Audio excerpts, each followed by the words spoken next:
Dopamine.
Oh.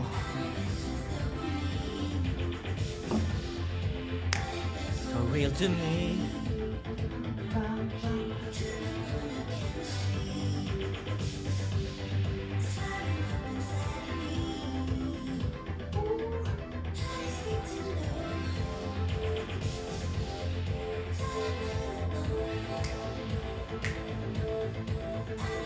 Just dopamine. It's so real to me.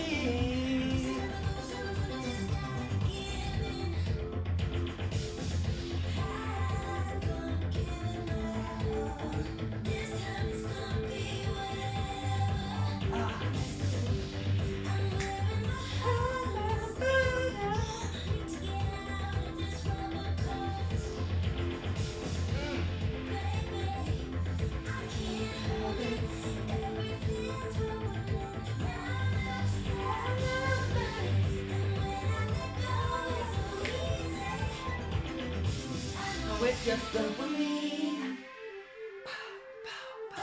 So real to me. I'm tripping on the chemistry. It's firing up inside of me.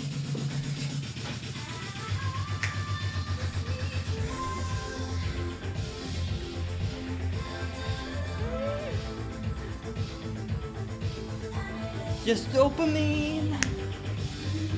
But it feels so real to me. Dopamine.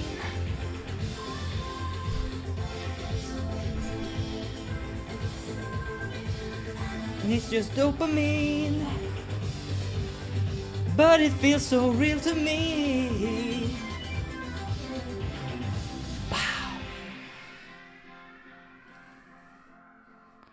I know it's just dopamine, but it feels so real to me.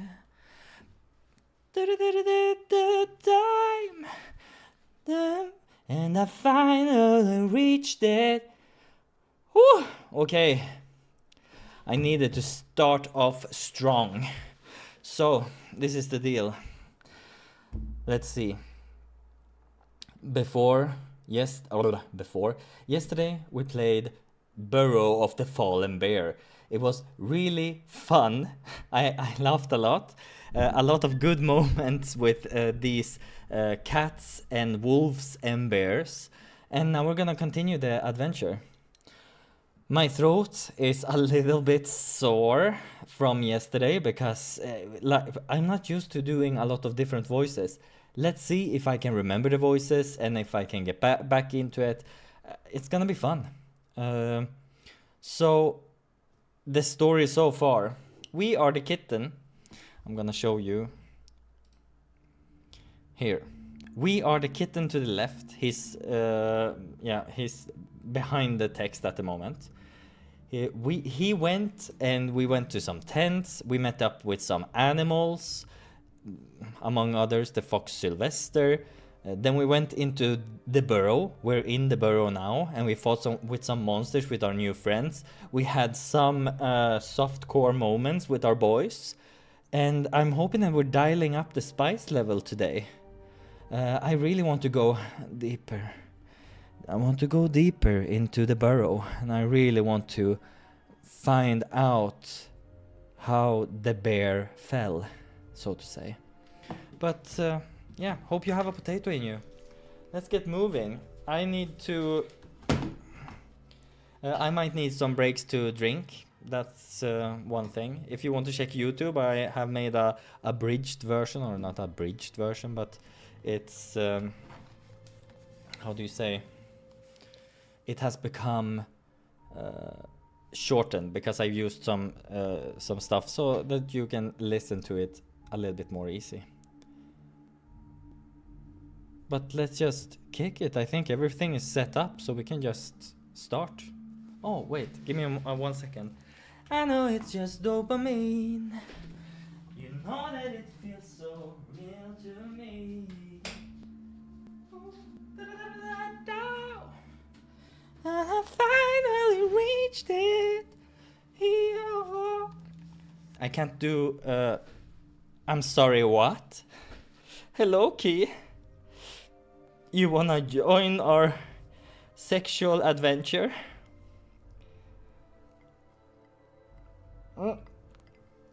You might be too straight for this, Key. I'm very sorry to hear that. I thought that you were one of my most faithful ones and would be on board for this, but you seem more like, what's his name, Isaac. That's your kind of character. Straight, an armor. Yeah. We have to enjoy this, I don't know, bee adventure right now. By the way, I've noticed that I need to check one thing. My in-ear is too loud at the moment, so... But maybe it could be good, but I want to lower it a little bit. No, this is gonna be good. Look. What are you saying, Key? Dream Daddy is within my interests. Okay, but I have no idea about this. This was on sale, okay? And I can't afford Dream Daddy. That's a, how do you say, premium experience. So you better be fucking okay with this. We can't go around spending money on every premium game there is. Sometimes we have to go budget. Okay. I have to go into character, and I can't deal with this. Maybe Dream Daddy would be nice to play though. So yeah, we'll see. But they have voices, whatever. Okay, Sylvester. What was his voice? Well, fair enough. I think it was something like that. Ask about Ulfric. Ulfric? No, stop going fast. Oh no, now I missed something. Ulfric, the Silver Hunter? Are you serious? Did you meet him? The crazy guy who escaped jail about 30 times? I met him a few times, but just by sight. Is he as crazy as he looks? Yes, I mean, I met him, but actually, he doesn't look as crazy as people say. Is that so? Still, be careful, okay? Alright, so... What would you like to know? Now I remember, Sylvester was a little bit swarmy. Oh, hey, baby. Well... Everyone knows he hates the furry heroes, and that makes me very upset and uncomfortable. Okay, but this cape crop top combo. Yeah, it's very gay. He's the main character, Krille. Fuck off. Wait, I have to get myself together. He is so ridiculous, and now he's like... Wait. But I got to know him more here, and I discovered some interesting things. Oh no. The reason he hates the furry heroes is that he strongly believes they were responsible for the destruction of his tribe. Ah, I know this story actually. He tells everyone this nonsense. That face. He really wants the D in D&D. Yes, he does. There was a time when I was chasing a bounty on the outskirts of those mountains. And I passed by the place that was probably the ruins of his village. And let me say one thing. He may not be experienced in fighting spellcasters, but I am. The damage to those houses, the position of the bodies and all that. Anyone who knows the true stories of the furry heroes know it has nothing to do with it. The village was destroyed by some very powerful wind magic, like a tornado, summoned directly in that region. It's probably, there's this guy called Grivinet or something like that. He probably did it. Wind magic? This is definitely very interesting. Thank you, Sylvester. No problem. Any other questions? Ask about Boris. Boris? Wait. The Big Daddy Brown Bear Doctor? The one who wears a red cape and a gold medallion of Burdenius? I know this guy. He has already helped some of my cubs who were sick. Why is a doctor here? He wants to make sure no one gets hurt while exploring this burrow. Sounds like him. Never charged any treatment. Always doing the work of Burdenius in this land. Seems pretty reliable, and I'm glad he's here to help us out. It's just one thing that bugs me a bit since I met him. Huh? What is it? You know, for emergencies, one of the first stones I went to acquire is a healing stone. I'm also trying to learn how to use an earth stone, albeit with much success. For now. But the doctor? Did you see him use any magic stones? Now that you mention it, no, not really. That's what I thought. I've never seen it either. I even talked to him about it once.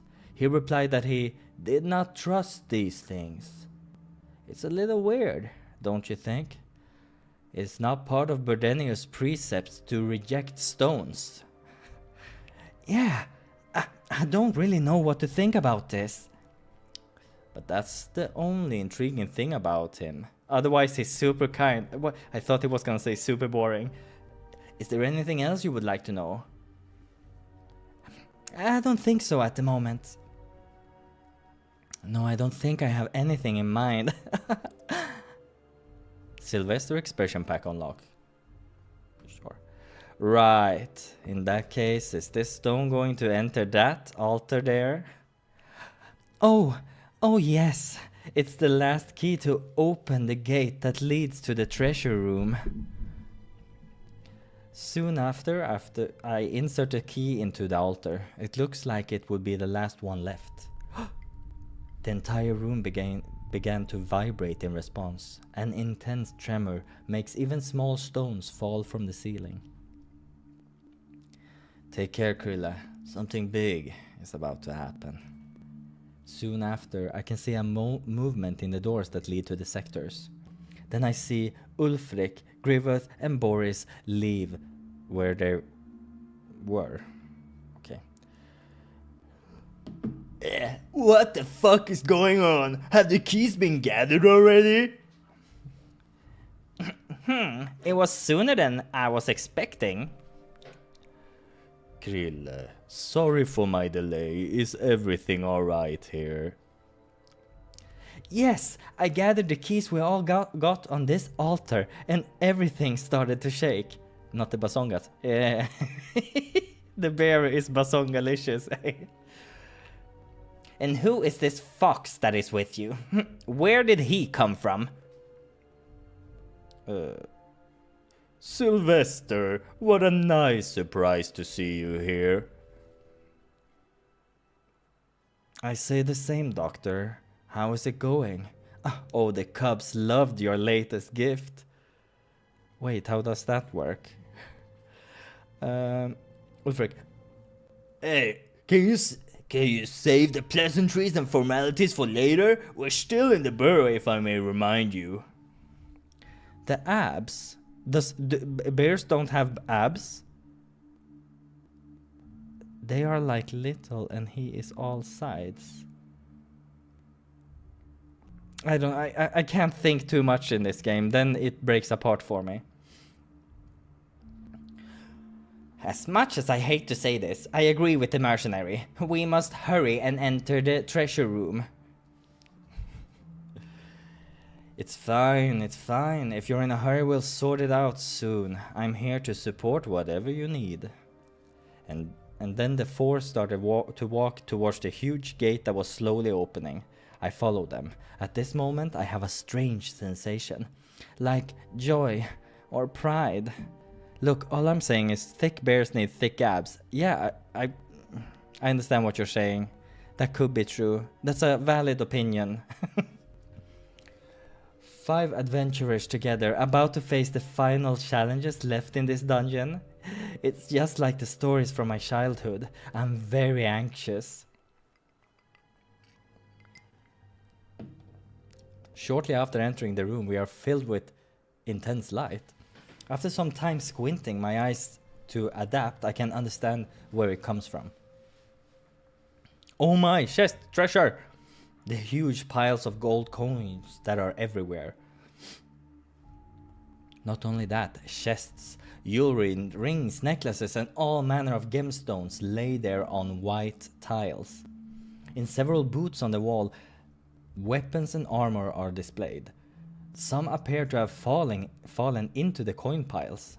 There is so much money I can barely react. My mouth drops open, and I just stand there blinking. Careful, Krille. Don't touch anything until we're sure there's no trap. Ah, yes, of course. Let's investigate and see if we can find anything. Sure thing. If I find anything, I'll let you know. Sylvester then turns, walking to the back of the room. He starts studying some tiles, looking for something. I look around to see what the others are doing. I see Dr. Boris with a hand on his shin, looking at what must be the biggest weapon in this room. Deciding to approach him, I call out his name. Doctor, did you find anything cool? He's like, I'm channeling Disney Channel with him. Hey dude. Krille, well, I am not exactly sure I would call this cool. Boris seems like a non-cool guy. This is the weapon of the fallen bear. I look at the weapon. It is a huge golden axe, the handle of which alone is almost my size. Between the two faces of the blade, an enormous green glowing stone was embedded. There were countless blood stains on both sides, but no rust. It looked perfectly preserved. I imagine it must have been very scary to face him. I agree. It is said that he was never defeated in combat, in the midst of all his war crusades. This stone, he wielded it masterfully. He could create earthquakes with a snap of his fingers. What? An earthquake? I had no idea such a powerful stone existed. I don't think there's anything particular about this stone. But that doesn't matter now. If Bardenius wants it, that axe will never draw a drop of blood again. I nod, feeling a tingle on the back of my neck. Nobody knows what happened to the fallen bear, do they? I wonder if he's still here, somewhere, hiding. Walking a little further, I find Griffith holding some shiny black stones in his hand, close to his face. Krille, come over here for a moment, please. Huh? What is it? I ask as I approach. He extends the stone towards me as if he wants to show it better. Have you ever seen this stone? It looks like the one we got together earlier. Can you see these marks here? I follow his finger and then look at some symbols, nodding. They remind me of royal insignias. This is an official destruction stone. How do you know that? Because these symbols are used by the Royal Committee to catalog destruction stones. Also, judging by this stone's shape and size, I bet this one was used by Lord Vignedius. the Eagle tribe's representative, to cast a curse on our heroes. Oh, but why is this here? The clues I found on my solo walk can probably be linked to this too. I do not know yet, but this is definitely something we need to be careful about. Whispers say after the Eagle's tribe representative used the destruction stone to cast such a powerful curse, he went mad. So if this thing is here, a possible link between the fallen bear and the Eagle's tribe seems to have taken place. If Griffith had found the clues I did, he probably would be sure of that. I could tell him, but I don't trust him completely. My information will be safer if I discover what happened first. This little cat twink. Don't you have any theory about what these two had made together? Not for now. I need to reflect on this. Before Griffith finishes his sentence, I nod, walking away. Fuck off. On a large wooden chest, like in an office, on the right side I see Ulfric, hunched over something. He seems to let out annoyed sighs. Curious, I decided to approach him. Ulfric, are you alright? It doesn't make any sense. As I get closer, I see that he appears to be analyzing something like old parchments. This is our main guy that we're trying to F, by the way. He's gonna get some D. More specifically, it looks like a Furland map with several red dots marked on it. This is some sort of record of the areas conquered by the fallen bear. No, it doesn't seem to be. There are more isolated points, some of them where there is not even civilization. Also, I know these characters. I see them often at the Church of the Moon Eye. It is the language of the eagles. There's no reason for the fallen bear to use it. You know, not surprised. He's my kind of dude. I want them dark, mysterious. And here! But why is he a Cali surfer, bro?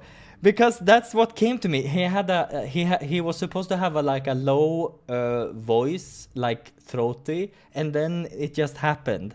I can't explain. I try to make it as good for my throat as possible. Ulfric drags the tip of his claw over a particular point on the map near the mountains. Cali surfer, maybe that's what I'm channeling. By the way, he is from a shark tribe somehow, so he is a Cali surfer. So I think my dialect is... Oh no, shit, what am I doing? No, stop it. No, what am I doing? Hey, that's where my village is. What the hell does that mean? What a fucking joke. None of this makes any sense. Hey, Krille. No, wait, Sylvester. Hey, Krille, are you busy? I hear Sylvester's voice and quickly turn to walk towards him. Yes, of course, what is it? Look at this. Sylvester seems to have found, hidden under some of the piles of coins, a large ornamental chest. I approach it cautiously.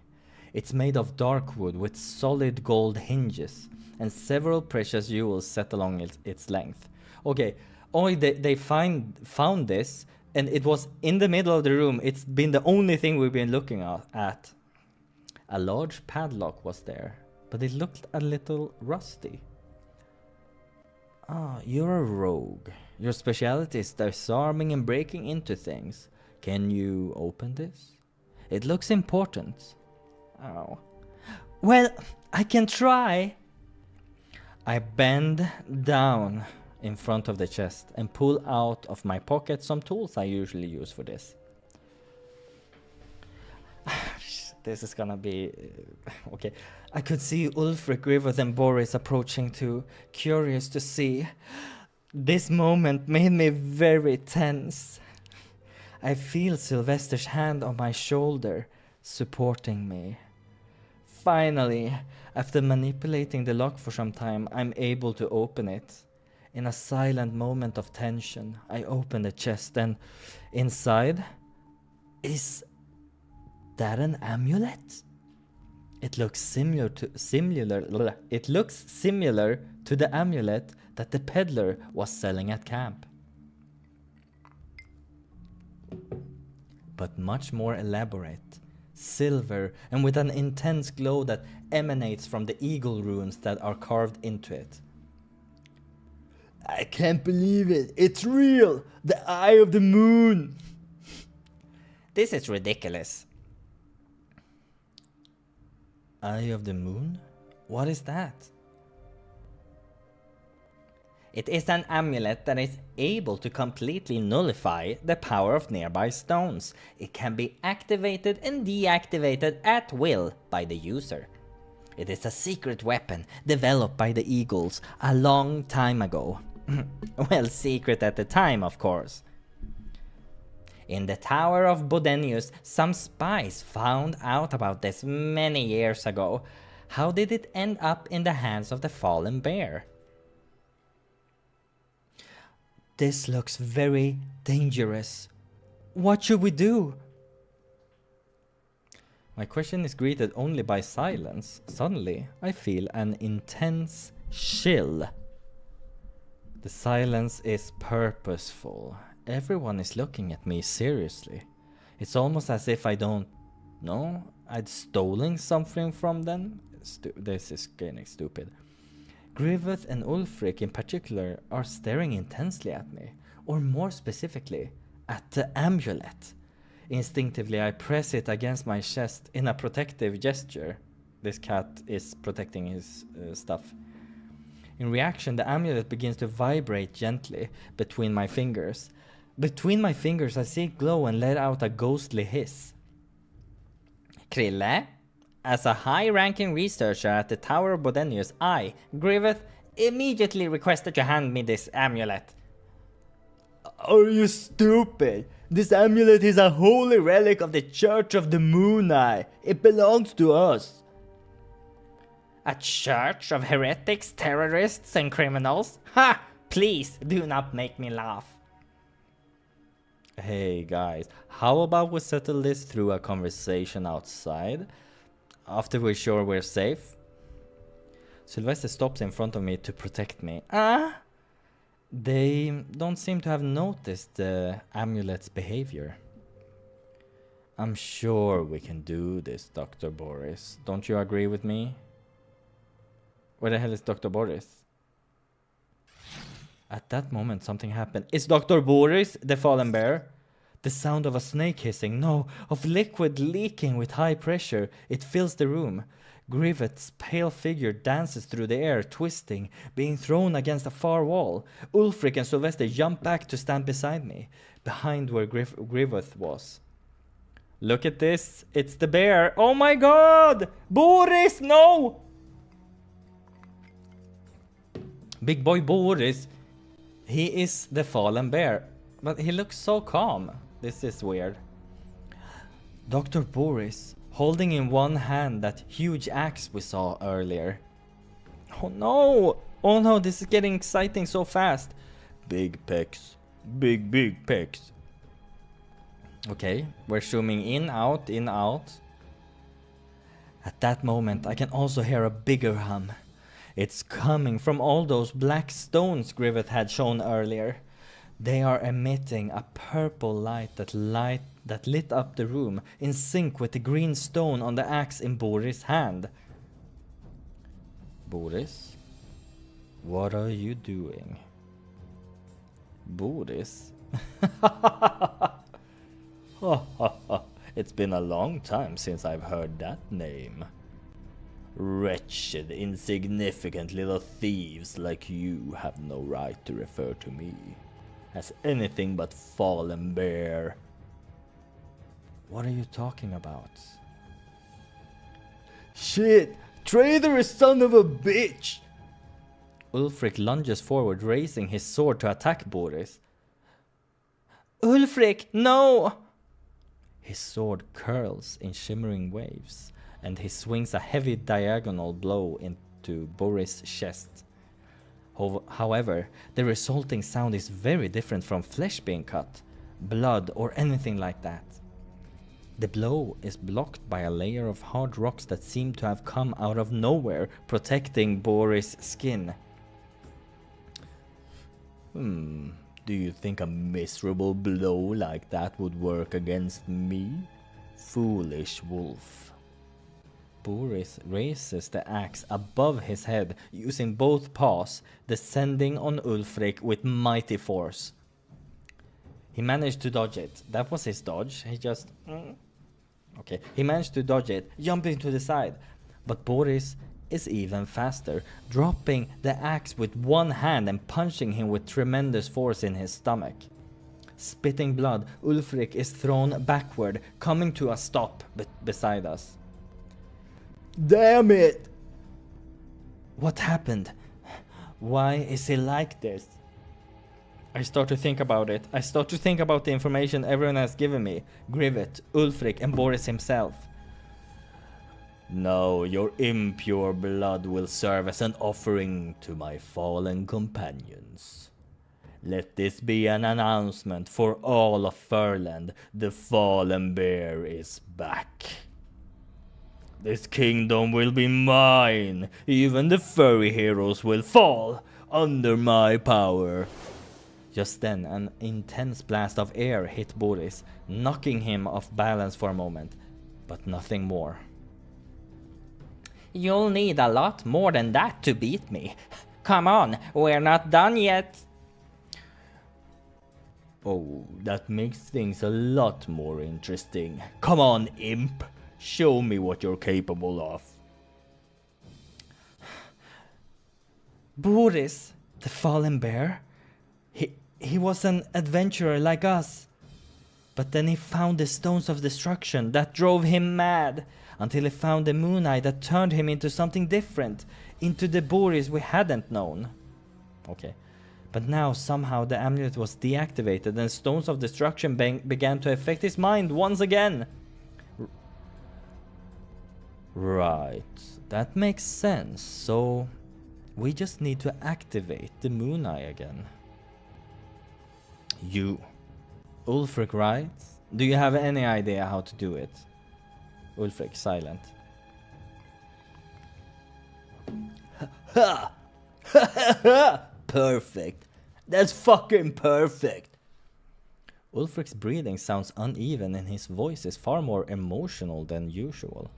In the next instant, his sword flares again with waves and he swings it in my direction. Unprepared, I throw my arms back and jump without thinking to dodge. But the attack stops suddenly. Instead, one of his paws raised above his head, holding something. The moon eye! Fuck you all, and fuck the furry heroes. All I need is this. Boris, the fallen bear? A threat to Furland? Why would I give a shit about it, huh? Ha! My mission here is done. Choke on your words of friendship and nobility and die, you idiots. I feel my chest sink. Ulfric. He is betraying us after all we've done. I can't believe it. Ulfric, you'll pay for this. Then come and catch me, kitten. I'll be waiting for you. Then, performing an athletic leap over the piles of coins, Ulfric runs towards the exit of this room. Get back here! What's this? Do any of you think you have a chance to escape this place? Succumb to your pride, worms. Krille, look out! It all happens very fast. I barely have time to follow along. As I run after Ulfric, I see Boris swing the axe towards me, slamming the ground.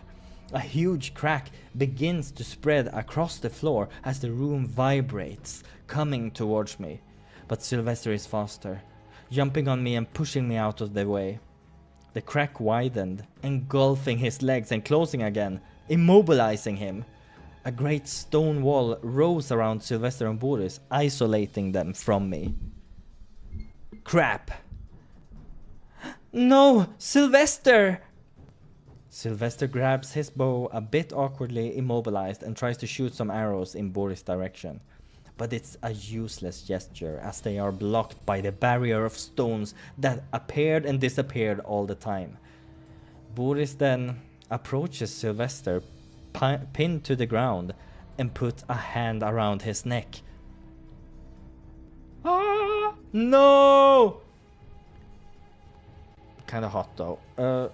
Boris tore him off the ground with a crash, lifting him into the air. Let me teach you a lesson now, for those fools who believe in sacrifice and heroism. The only rule in this world, the only source of control and harmony, is destruction. Sylvester! And then Boris leans his body down, pushing him to the floor. Oh my! Making a huge stone spear appear from the ground, thrusting into Sylvester's back until it emerges from his chest. I can hardly believe what is happening. I start screaming incoherently and desperately. Oh no! Clawing at the stone wall to no avail. Okay, this is insane. A useless weak cub like you doesn't deserve any of my attention. But that wolf, he stole something that's mine. Boris broke the stone wall, starting to run towards the door, carrying the axe with him. Come back here. Our battle is not over. Grivet flies after him, shooting gusts of wind, but I'm not paying attention to any of that. I approach Sylvester, falling on my knees beside him, and I lean his head on my lap. Krille. His voice sounds weak and tired, and his gaze looks lost and unfocused. No, Sylvester, no, don't say anything. Do you still have your healing stone? We can... Krille, calm down. Ah, kitten! Sylvester reaches his paw out to mine, holding it, seeming to lack strength. Why the sad face? Come on, it's not like you. Sylvester, you are... I told you, didn't I? Poor folks like us always end up fucked one way or another. Sylvester seems to be going to great lengths to calm me down. I can see him smiling and trying to joke around, but... Grille, listen. You wanted to be a hero, didn't you? Out there, Furland's fate is being decided and you have the opportunity to change the future. I don't want to see you here crying and wailing. It's disgusting. When opportunity knocks at the door, seize it. Can you do this for me? Sylvester, I... My heart is beating so fast. It feels like it's about to jump out of my mouth. My lips are trembling and I feel like I'm about to burst into tears. But I don't want Sylvester to see me like that. He's trying hard for me. Sylvester senpai. I will do it for him too. Yes, I'll do it. I promise. This makes me happy. I'm really tired now. If you don't mind, I just need to take a quick nap. See you later, buddy. And after these words, I feel his body relax and his eyes close. At this moment, I see Sylvester's life stone rolling across the floor. It's dark and without energy. He spent it to heal me in the woods? Could it even be used to restore his wounds? Wait, he died? Yeah, he died. I think it's gonna be time travel somehow. I gently lay his head on his mantle again, and then I get up. I need to do something. Now is the moment of my most important decision. Oh. Let's save.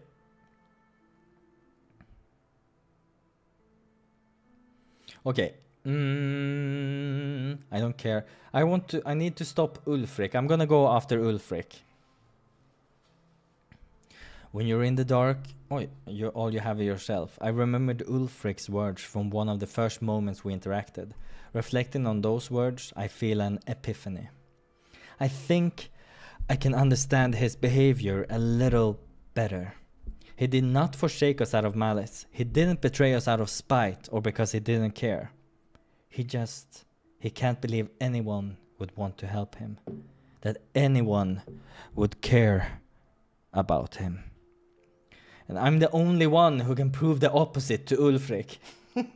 I can't. Thinking about it, I start running outside. I need to talk to Ulfric. I'm the only one that can cure this horrible man. This is a classic. Upon returning to the central room where we inserted the keys, I barely recognized it. The room is filled with gigantic stone structures, very intricate and elaborate. Stairs, small towers, walls, and to top it off, the floor didn't look to be whole anymore. There are huge chunks of it missing. When I hear the sound of a gust of wind, I understand what is happening. Air blast!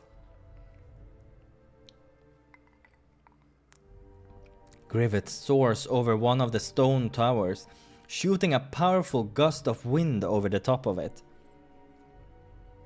Where I can see that Boris is holding the axe in one hand with the other raised glowing green. I'm so happy that Boris is evil because he was kinda boring, so I'm a happy boy. Your pathetic magic doesn't affect me at all, researcher. Finishing his spell, then I see a huge chunk of the ceiling come off and fall over Griffith. He deftly dodges it mid-flight, but the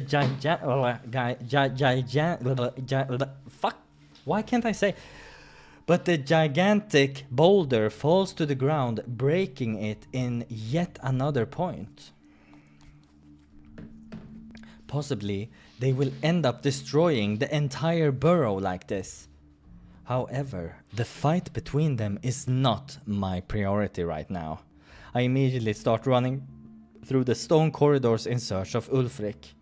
He couldn't have gone very far. Hey boy! Ulfric! Strongest in the forest.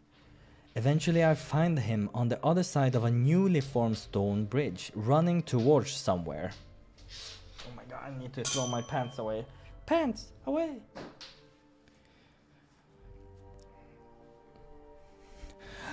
Ulfric, stop! My scream echoes through the entire room and makes the mercenary pause. He turns his face over his shoulder looking at me. What do you want, Krille? Let's talk. I have something important to tell you. You're not stupid, Ulfric. I know that. You think I'm not stupid, but you're trying to trick me with a silly trick like that? At that moment, a large rock fell on the stone bridge between us. It would be impossible for us to cross into each other now without taking a giant leap. Do you really think I would do that? We agreed to a competition, Ulfric. Do you remember it? Ha! Don't make me laugh, Krille. I don't judge you. You just want to get what you want, and you're willing to do anything for it. In fact, I'm proud of you, kitten. Why is it so hard to believe that I care about you?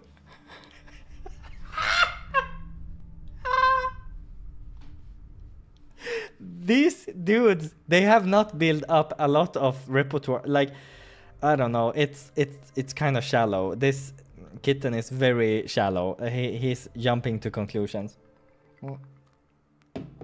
At this moment, 2 more stones fall from the ceiling, hitting the ground, close to where Ulfric and I are. Due to our argument, we did not notice it. We both lost our balance and began to tumble toward the abyss. Oh my god, if I won't be able to do something fun with this dude, I'm gonna, I don't know, something is gonna happen. As we fall into the abyss, I look down, and I can see that there is a large wooden bridge connecting the passage between 2 openings in the cavern walls. Spinning in the air, I managed to propel my body to land on top of it, bracing my hand on the old wooden beams. Kitten is good. Directly in front of me, on the opposite side, I see Ulfric driving his sword into the rocky wall, sliding down and landing on the same bridge. You can be very persistent. How about a deal then? Face me. If you beat me, you get the moon eye, and I will listen to you. Oh my! Oh, okay, this is kinda hot. I like this. Come on. Come on, Krille. A duel for our beliefs? How about that? Show me how far your confidence in the furry heroes can take you. I understand this. I understand this. So I just nod silently, solemnly. I can't help but confront him now, so I start walking forward. Get ready, Ulfric. This will be our last duel. We're gonna save because who knows, this might be a big many choices. Wait for him to attack first. I'm not gonna attack. To attack first is to leave yourself totally open to the opponent in a small area like this. Oh. I stand still for several seconds like a dummy, with only the daggers outstretched. And as expected, he takes the initiative. Have you suddenly chickened out, Krille? Do you regret it already? He raises his sword above his head to deliver a great vertical blow from top to bottom. However, it's easy to dodge simply by jumping a little backward to get out of range. And then I leap forward again, delivering a diagonal slash to his chest. Ulfric draws his weapon, retreating a good distance again. He then gives a short laugh. Oh yeah, that was a good one. The trick of mine was good, but it probably won't work twice. I need to think about what I'm going to do now. Ulfric, wait! We don't have to do this. What kind of bullshit are you going to talk about now, Krille? I stop for a moment. What bullshit should I say? I don't want to face Ulfric, but I don't know if he would listen to me like that. I have a theory about the Church of the Moon Eye. They are not who you think they are. You don't know shit, Krille. Also, we have an agreement. Prove your strength and then we'll talk. You idiot! Do you think I would say that if it was a lie? I don't care. Then Ulfric performs a great leap over the wooden planks, charging towards me. It's easy for me to dodge such a slow, extravagant blow, and I see him land in front of me, digging the blade into the board. I take the opportunity to kick him in the chest, trying to knock him down. This gesture, however, causes his back to crash into the bridge, breaking more boards and bloodily driving some wooden stakes into him. Okay, this is supposed to be a great warrior. He's very, I don't know, he's getting hit left and right. He remains hanging onto his sword for a moment, mumbling in pain, but soon he performs a big spin in the air, leaping away from me once more. Nice trick. Got any more, kitten? Ulfric looks badly wounded and perhaps even more dangerous because of it. I think I want to be close to him in the end, so let's go for dagger maybe. Let's save also. Throw a dagger at him. Ulfric is particularly dangerous. I can't risk fighting at close range. Oh. Stepping back across the bridge, I quickly... No, stop it.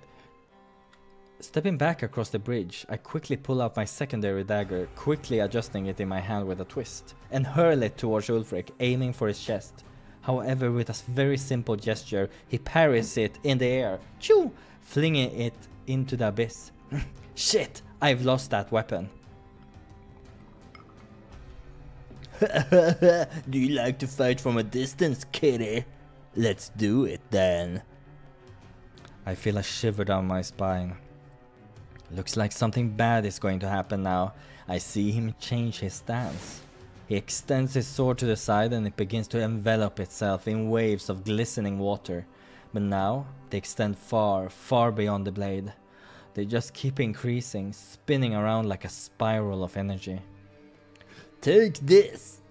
And finally, he swings his weapon at me, which unleashes the entire wave of energy in a glowing blue arc that appears to take up 3 times the width of the bridge.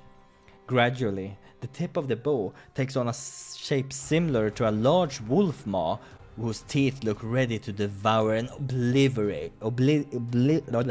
obliterate everything in its path. It's almost impossible to dodge. I try to dodge the only way I can think of, jumping as high as I can. Oh! But even so, the wave of energy hits me in the lower part of my body. I feel my skin tear and bleed and my body is forcibly whirled through the air. Until I'm thrown against the wall, hitting my back, and finally I fall forward, landing on the bridge again, badly hurt. Perhaps Ulfric is more dangerous up close, but with the bridge reduced width, I think I have a better chance that way than from a distance. I need to be more careful. I wait for Ulfric to come closer, lunging at me with a powerful thrust. I throw myself against the bridge ropes, dodging. Then I use them to get momentum and throw myself at Ulfric, slashing him in the arm with a horizontal slash of the dagger. He let out a grunt of pain, bringing a hand to the new wound. Looking at Ulfric, I see him bloodied and shaking. I understand he is at a disadvantage. His weapon is too big and he has little horizontal space.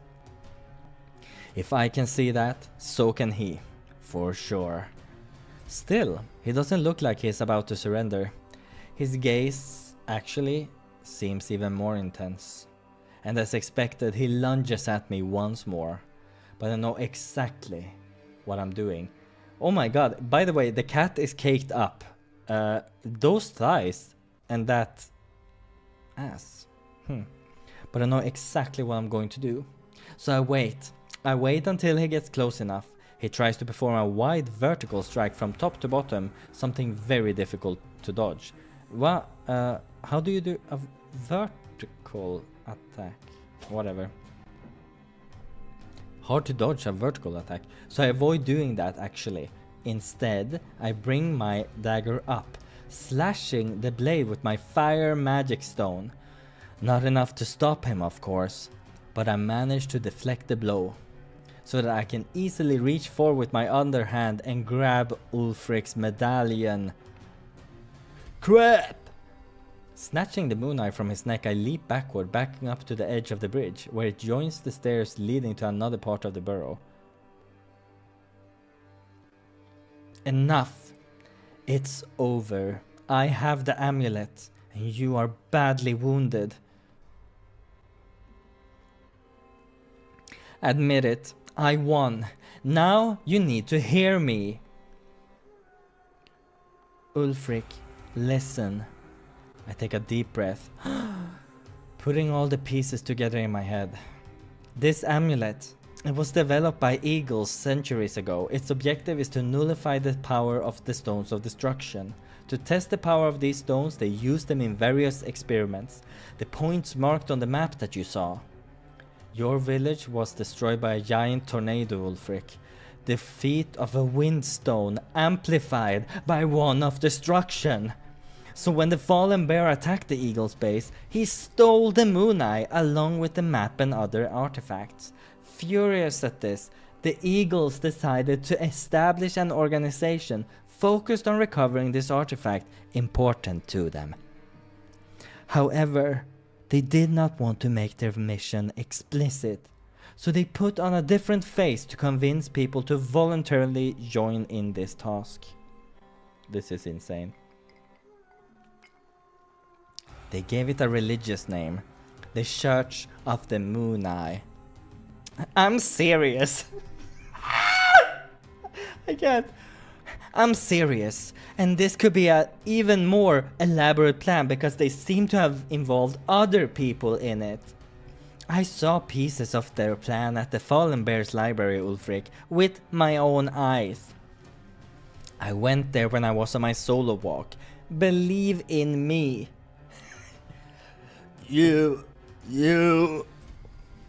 You're lying. In your father's desperation, he blamed the furry heroes, but tragically, he ended up directly joining those responsible for the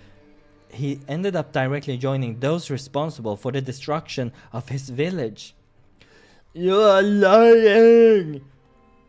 Ulfric's scream contained a lot of emotion, a mixture of rage and regret, echoed off the wide, cavernous walls. Ulfric, you are not alone. I want you to understand this.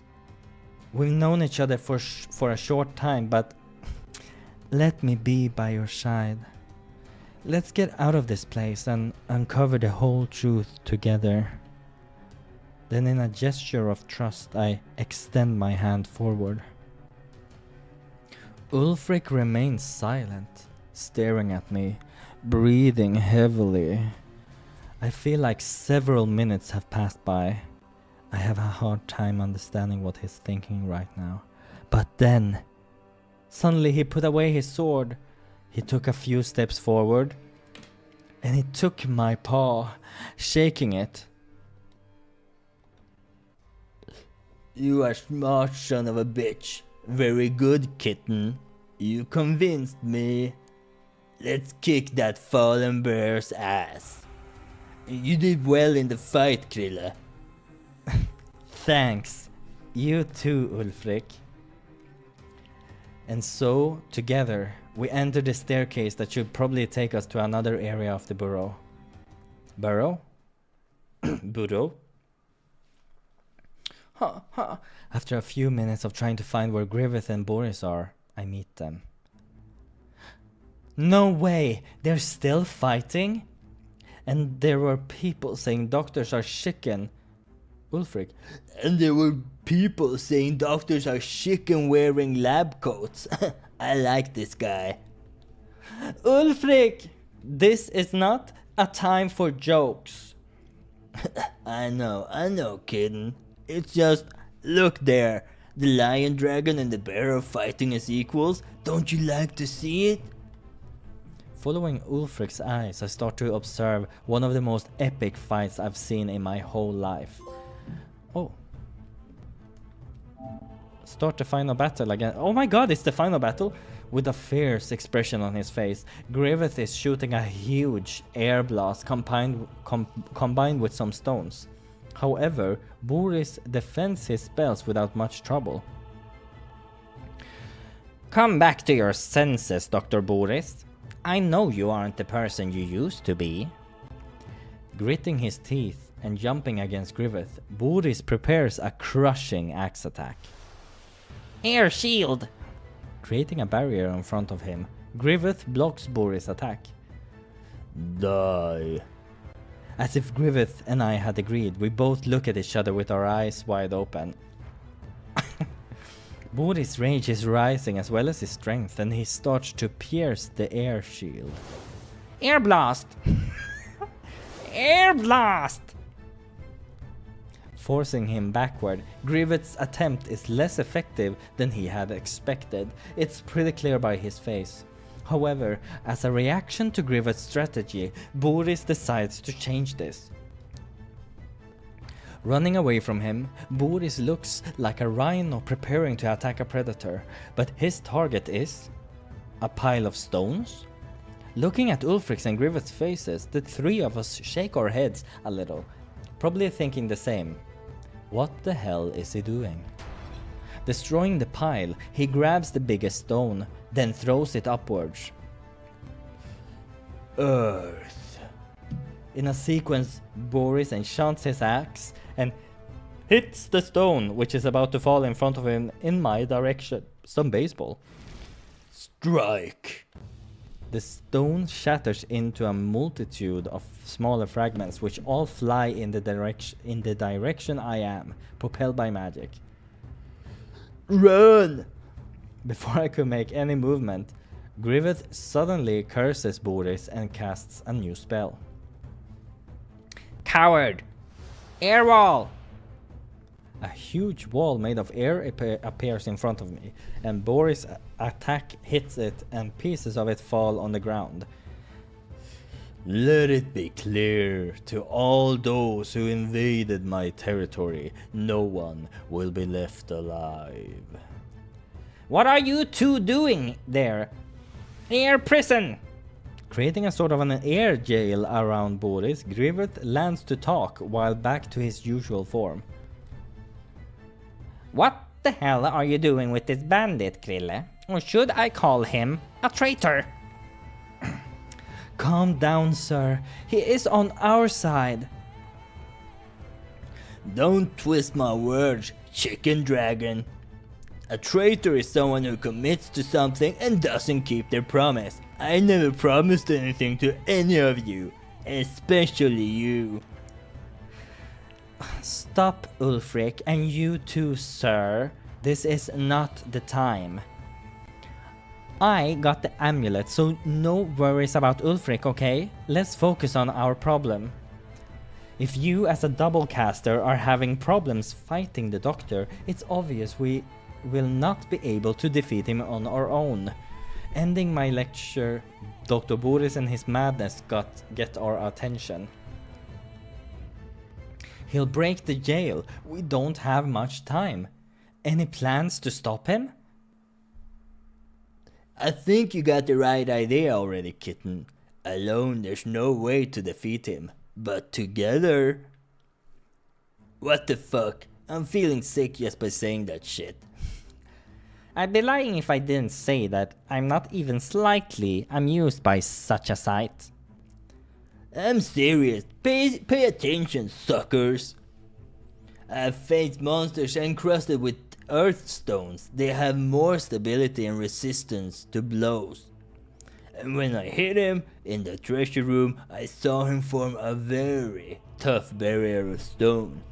However, the catch in all this is that unlike a monster, the bear is using the stone consciously. In other words, he can only block attacks he is aware of.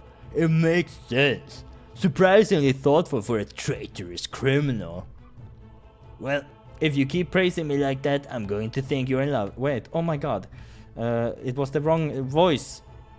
He can only block attacks that he's aware of. Okay, whatever, skip it. Well, if you keep praising me like that, I'm going to think you're in love. You... But he is also very attentive. It seems almost impossible to sneak up behind him. Maybe for us, but with the distraction, you can do it, Krille. Me? You're a rogue, aren't you? Neither I nor the Dr. Chicken here are used to hiding. We're gonna get his attention, so you sneak up behind and use the power of the moon eye. Got it? What do you think, imp?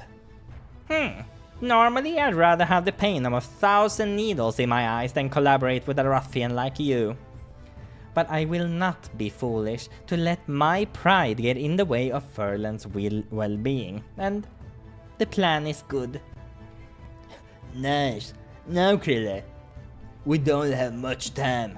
Can we go ahead? Krille, silent.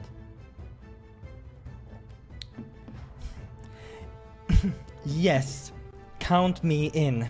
I will not back down. Not now.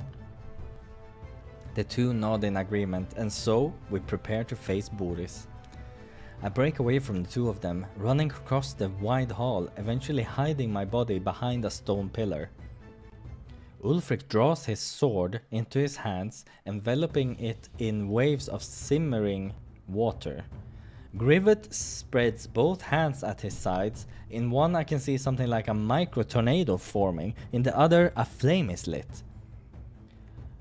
Well, well, look what we have here. The wonder duo of adventurers decided to work together against me. Your efforts are as futile as your life. I already got it. Relax. You're an expert at talking shit. If you hadn't wasted time rambling, maybe you wouldn't have failed so badly in the past. Get ready, bear.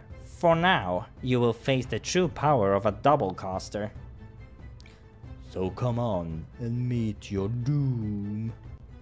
Then, in an instant, they all moved. Boris leaps forward, swinging his axe, and Ulfric holds him down with a sword swipe.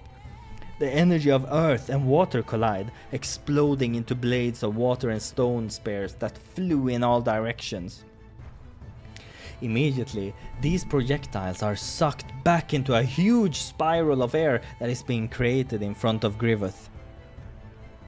Eventually, a large snake of flames comes out of his hand, entering the tornado that now possesses 4-element magic power. See? You knew he was evil because of the abs. Call that shit instantly. Oh my god. So you're like, these abs, something is off. Too tiny. Key, you are amazing. What an amazing eye you have for evil. Evil abs. And this one is fired towards Boris, just as Ulfric leaps out of range. However, the moment he plunges the axe in the ground again, a gigantic shield made of massive rock rises in front of him. The elemental tornado hits hard, bursting into waves of energy that light up the hall and then disappears. So that's what destruction stones do, huh? Cool. In a surprising gesture, Ulfric re-engages Boris in combat, slashing with his sword, but it's blocked by the armor of stones. Hot tea. Soon they engage in continuous, never-ending sequence of jabs and parries. At the same time, Grivet hovers over them, shooting fire and wind projectiles alternately. This is my moment. Silently, I approach the battle, being careful to dodge the projectiles flying all over the place, watching Boris move all around. And then I take my hand to my amulet to activate it, just as I had done before. But it doesn't work. I start rubbing it desperately, trying to get any reaction. Tss. Do you think I'd be a fool to not see your plan? Then a huge stone wall appears around us, trapping me with him. He turns towards me, raising the axe high and causing it to glow brightly with such magical power that ripples seem to emanate through the air. Keep away from my kitten! Leaping like a wolf on prey. Leaping like a wolf on prey? He is a wolf. This is so stupid. Ulfric stands directly in front of me, with the sword raised upwards to block Boris' blow. Boris' enchanted attack is so powerful, however, that Ulfric is knocked to the ground. His back begins to sink into the rock, creating something like a crater. This will be the worst and the last decision of your pathetic life, wolf. Ulfric. Put a dick in your mouth so you can shut up. There's no time, I need to do something. Right now. Then, pressing my lips, I feel I have no choice. I quickly approach the two and jump on Boris' back. Huh? What was that sound? Sticking my magic dagger in his back, a burst of flame follows the activation of the magic stone. He didn't have time to protect himself with his barriers, so he just dropped the axe, interrupting the magic attack. Ulfric climbs out from under him, using his sword to pull himself to his feet, at the same time as Boris falls forward, falling to his knees before turning and hitting his back on the floor. Blood begins to flow, forming a circle around his figure. Almost as if in reaction to this, the amulet begins to buzz and glow. Does that mean the sad expression I'm seeing now is that of Dr. Boris from before? Boris, I'm sorry, I thought that... Grill, you don't need to worry. Thank you. His voice has the same tranquility and calm as before. The type of voice that could calm any nerve. But I didn't feel calm, for he was now dying, and I had killed him. Well, I have to do something. Big moment, big moment. You did what you thought was right, and you could have protected countless lives in this way. If Berdenius believes that it was necessary to redeem me from my crimes, I gladly accept. Boris, no! Please stay with us. We can find a healing stone. You can be... you! Don't be sad. One day, Krilla, you will be a great adventurer and save the furry heroes. And after saying those words, he slowly closed his eyes. Boris! No, Boris! Boris! I get down beside him, starting to shake him in an attempt to wake him up, even though I knew it was useless. Kitten, stop it! It's already gone. I'm sorry. I see Ulfric bend down beside me, removing a small leather bundle from his belt, and gently turning in front of Boris, drawing a circle of salt. Finally, he opens a water skin and drips a single drop in the center. May you ride the waves, brave warrior. You fought impressively. Now it's your time to rest. I don't believe in Berdenius, but still, for you, I hope you find her. We were silent for a few seconds. Then Ulfric stands, and so do I. Without even thinking about it, I walk over to him and hug him. My chest hurts so much. First Sylvester, now Boris. Air prison! The voice of Griffith casting a spell interrupts the introspective moment. Oddly, it didn't sound furious or excited by the fervor of battle. It sounded cool and methodical. Sorry to interrupt the moment, but now that the bigger problem has been solved, I don't have the patience to wait. Hand over the moon eye immediately, or, with the authority granted by me as a researcher at the Bodinius Tower, I will make drastic decisions. What are you doing, Griffith? Until a minute ago, we were working together. And I remember saying explicitly that these were extraordinary circumstances. Circumstances have changed now. You damn traitor! I have a great answer for that, Wolf. How was it? Why is our MC pure bottom twink energy? I don't know. It's really like that. He's very, I don't know. No top energy at all. He's just waiting to be railed. A traitor is someone who commits to something and doesn't keep their promise. I never promised anything to any of you, especially you. Does it ring a bell? Go fuck yourself. Sir, we don't have to work things out this way. My goal is also to save the furry heroes. And I'm sure when we properly investigate Ulfric's village, we'll be able to save the furry heroes? That's where you go wrong, Krille. What? I'm tired, Krille. I'm tired of watching naive adventurers like you trying to fix the world. I thought I could do something different by joining the academy, but I was wrong. I just turned my childhood dream into my eternal burden. Lots of years researching a way to save humanity, and I only got this.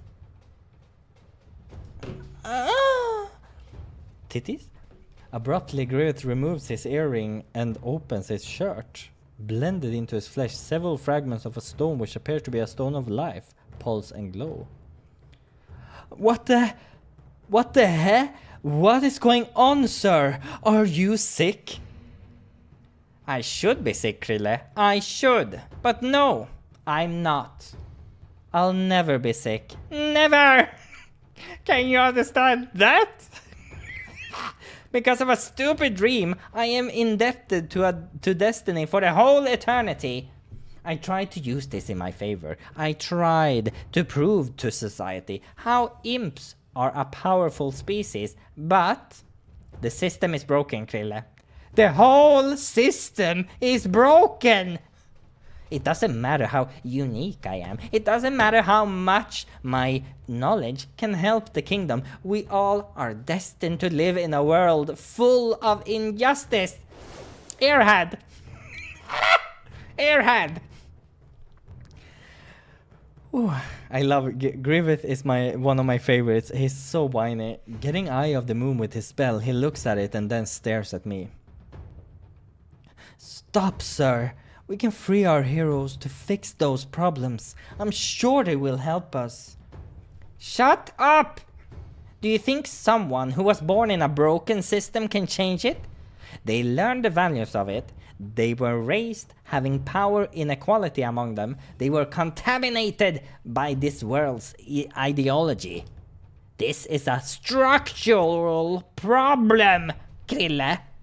The only way to change it is to start it from scratch. And Grivet starts to rub the Eye of the Moon. This is a utopia. This will never happen, no matter how hard I try. So why bother? It's time for me to go back to what nature has always kept from me. Attaching the item to his neck, I see it glowing on Grivet. In sequence, his magical spells disappear and he pulls a dagger from his clothes. Finally! So much time trying to replicate this amulet and a casual expedition put the original right in front of me. Holding the dagger against his chest, he slowly begins to pierce the flesh around the pieces of the stone. Stop, sir! What are you doing? You can't survive a wound like this without the healing stone. Don't be foolish, Krille. I can. I certainly will survive! Blood begins to flow out more and more through his clothes. Maybe because he's immortal, he can't understand what is really happening, or maybe he's completely out of his mind. But anyone can see that he's about to rip his own heart out with it. What should I say in a circumstance like that? Let's say.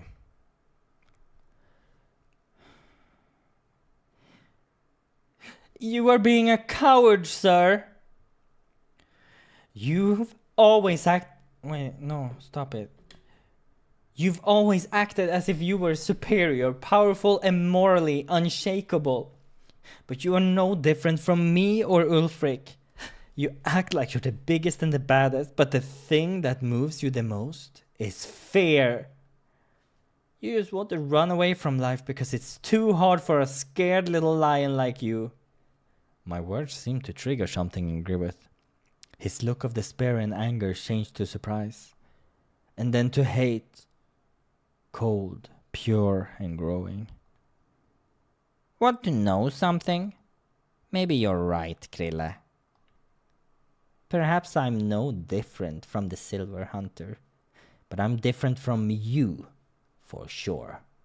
Want to know why? Because I know when to stop debating with someone I want dead. And then snapping his fingers, I hear the sound of wind from the barrier around us intensify.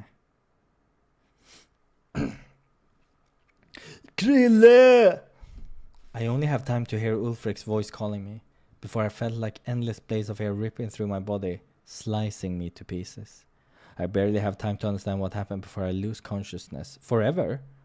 Bad ending 9, last act of bravery. The hell? No!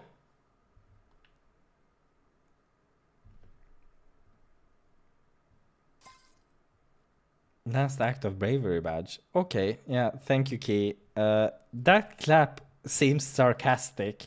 I'm not taking this well. So, game over.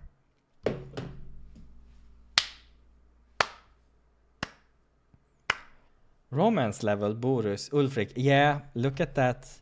Shows an item.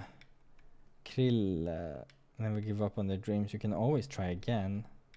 Living characters, barely anyone. Okay, try again.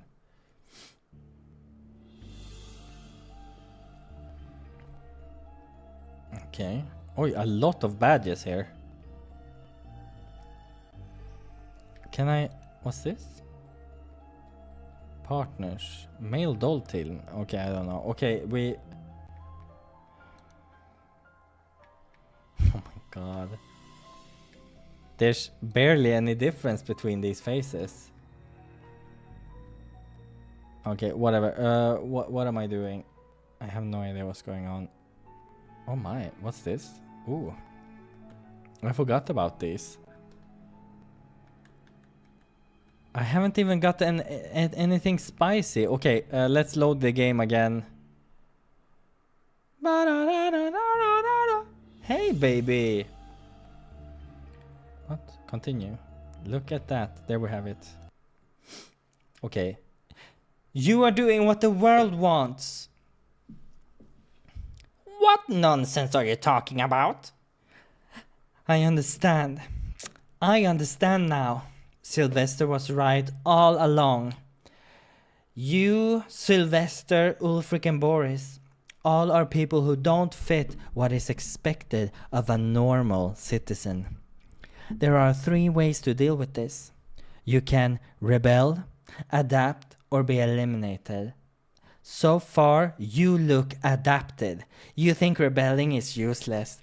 And so, now you intend to eliminate yourself from it. The hell? This logic, this cat is crazy. This cat is so stupid. He's just what's it called? Word vomiting. I understand your frustration, sir, but you are only doing exactly what is expected by them. For them, it would be so much better if people like you, Ulfric and Sylvester, didn't exist. If you go down with that dagger, you will become exactly what you said you are. Helpless in the face of injustice. Don't do it. Besides, what guarantees that the stone will not work again and trap you in a state of perpetual pain without dying? Griffith seemed firm in the face of my words until the last part. I feel like I poked something that hit him. He slowly lowers the dagger and removes the amulet from his neck, throwing it into the ground. Okay. Griffith. Damn it. Alright, you have a point. Happy now? And then, clenching the fist that cast the spell, the prison that held Ulfric and me dissipated. I just want to clarify something. We are not friends. I hope I don't have to deal with you again. Understood? Yes, sir. Sure. And then Grivet spreads his wings and flies away, probably with the objective of getting out of the burrow. We did it! Finally, we are free. Even for me, that was an extraordinarily fucked up and complicated adventure. You did very well, kitten. You were awesome. Thank you. You know, I plan to investigate more about the Church of the Moon Eye now. I feel like there's a lot I need to clarify. And I've been thinking, it's not so bad having an adventure partner. I think some rogue skills would particularly help a lot. So, what's your opinion on this? Would you be available? I get a little reflective. How the world went round. At first I just wanted to stay as far away from Ulfric as possible. I thought he was mad and evil. And now I might end up partnering with the Silver Hunter. Tired of the whole lone wolf thing then? You can say so. I will think about it.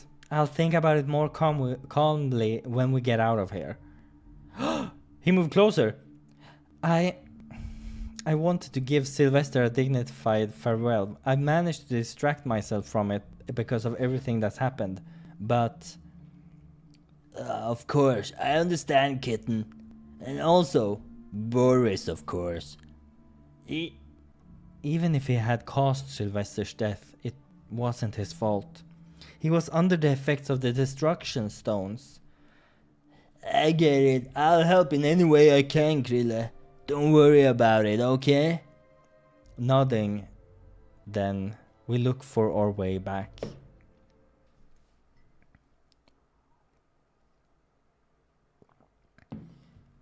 Some weeks later, the memory of the events at the Burrow of the Fallen Bear feels nothing more than a distant memory now.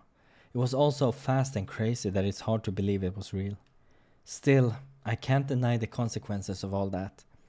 After we left there, Ulfric and I rested in the same inn for a while. We talked and got to know each other more during that time.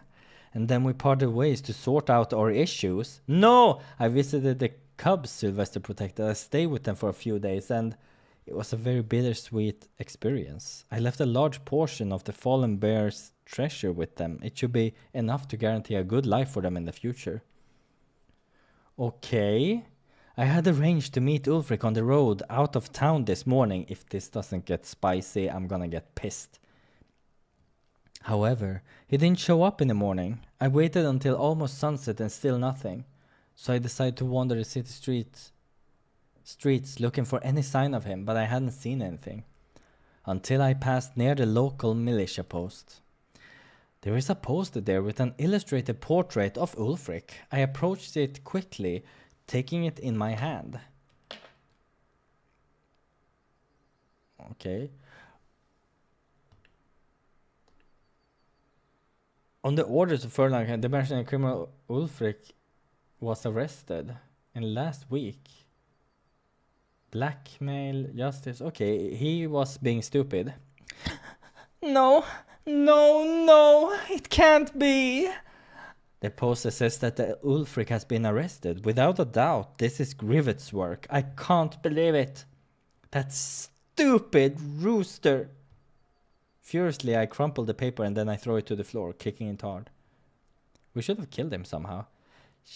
Why was he arrested with his giant sword though? That's very interesting. It's like, let him keep that. Shit! No, I can't let this happen. Ulfric and I still have a lot to do. And that's why I'm going to rescue him. This guy, this cat is like this very like goody two-shoe person. Like, just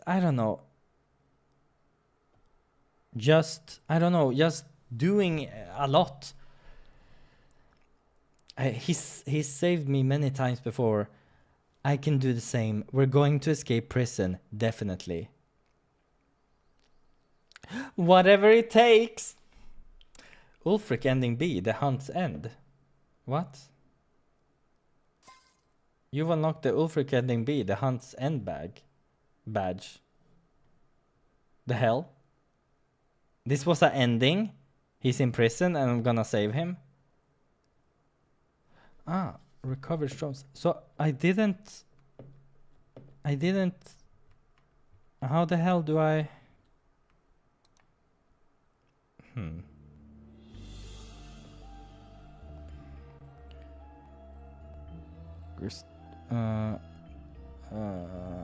Fallen bear, okay.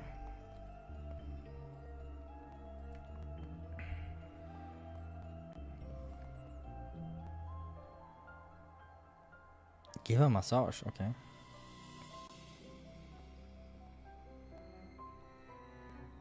Find a place for boys to be in peace. How the heck? Adventure with Ulfric in the search of truth. Survive the bear without depending on anyone. Oh, a journey of bad choices. Get ripped apart by the fallen bear spell. Okay, crazy.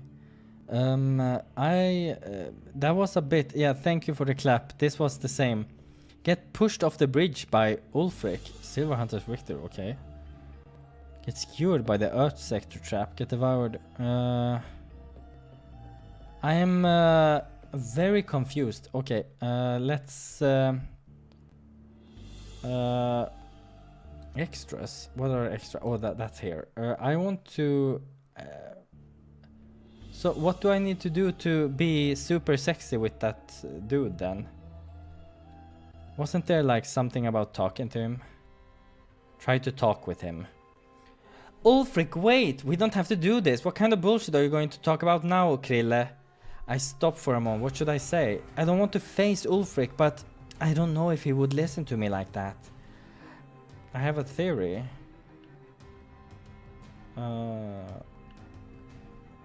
Okay, it's just a lot of the same.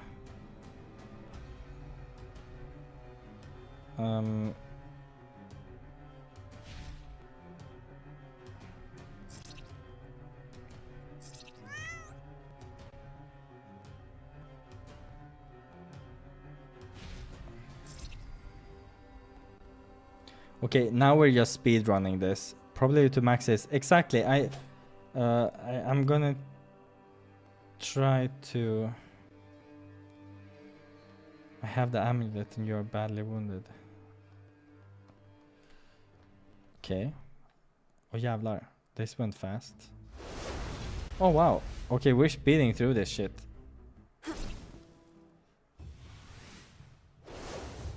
Tits. You're being a coward, sure. Then I die, yeah. Okay, so I need to... what do I need to do?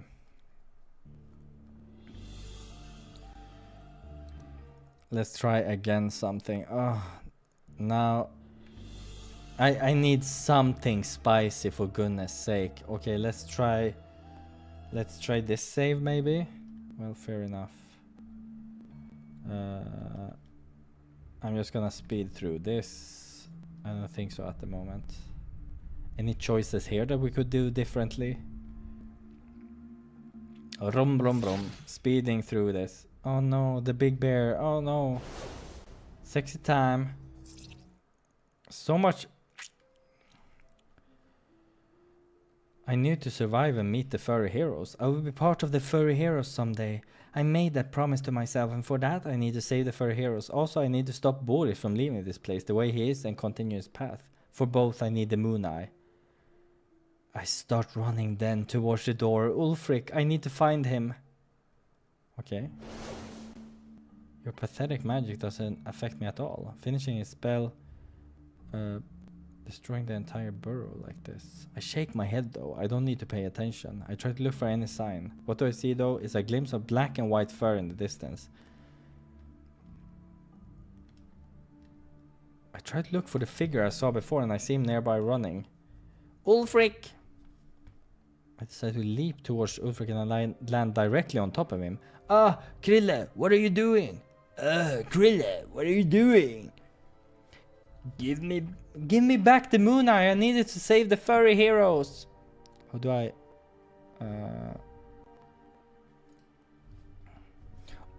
Over my dead body, you son of a bitch.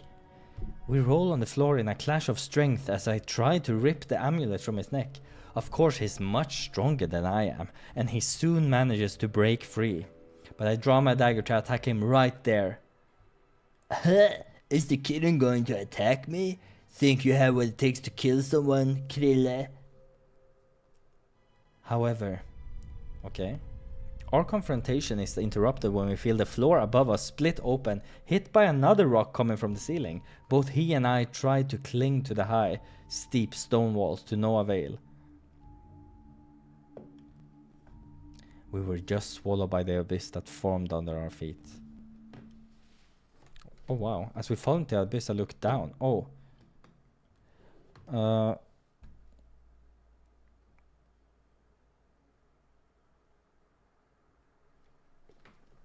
Very well. The kitten actually came after me. I didn't expect less from you, really. Ulfric, we can work this out without anyone getting hurt. Give me the moon eye. I disagree. If you want it, then show me you deserve it. Oh nay, we're fighting again. Come on, Krilla, do it for our beliefs. How about that? Show me how far your confidence in the Furry heroes have taken. Okay. Let's throw a dagger.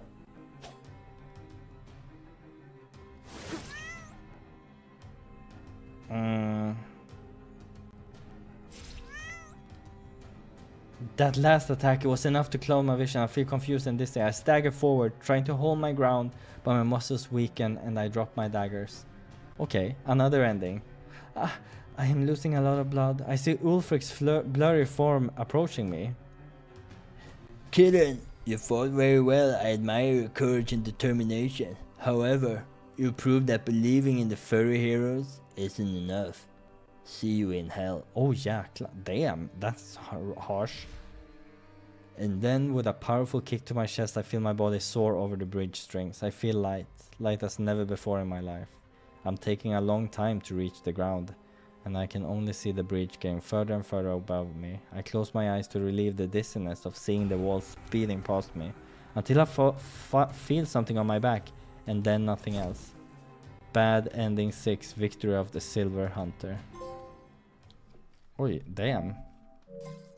You unlocked the Silver Hunter's victory. Whoops. That one's rather rough. Okay, we gotta see if there's something else. If you speed through, you can't speed through things that you haven't seen. So that's interesting. Okay, I was close. Clap. Thank you, Key. You are so, what's it called? Supportive. Try again. I need to see, maybe it's continue. Maybe it's here. Search for Boris, search for Grivet. No, I want it earlier in that case. Explore the burrow by yourself first. Let's check the map. Okay, I think it's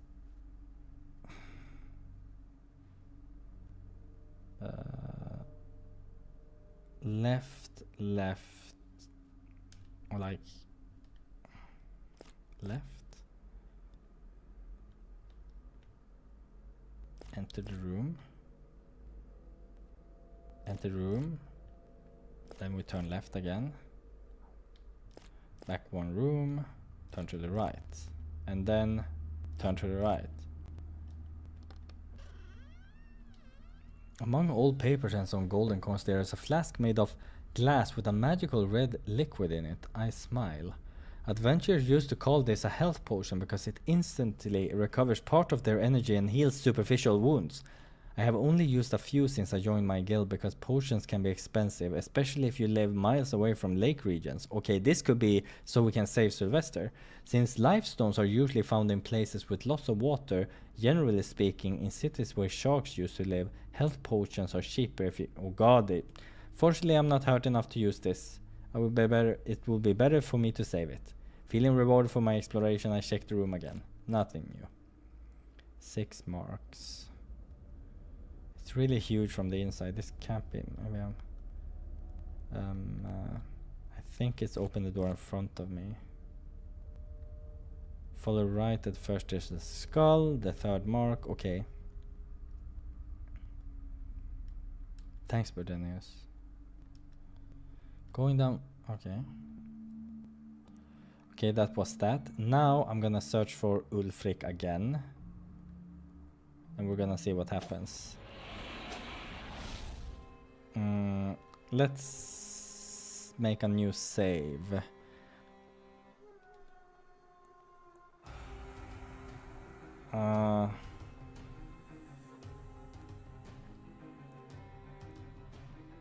Get his attention and distract him so Ulfric hits him on a weak spot. Wait, I think I've done that already. Climb on its chest and try to pull the rock out with my bare paws. So I decided to try and do the best thing I can think of. End all this as soon as possible. When I see that huge dragon advancing towards me, I wait, bracing. Kitten, what are you... Kitten, what are you doing? I'm trying to solve this right now. Shh. Huh. If you want to get screwed, good luck. Ulfric hides behind a rock. For a moment I consider calling him a coward. But I look forward to doing that later. When I see it approaching me, I get my feet ready to jump. I was always good at this. Then when I'm close enough, I leap up towards the stone in his chest. But I get the impression that... Am I a little early?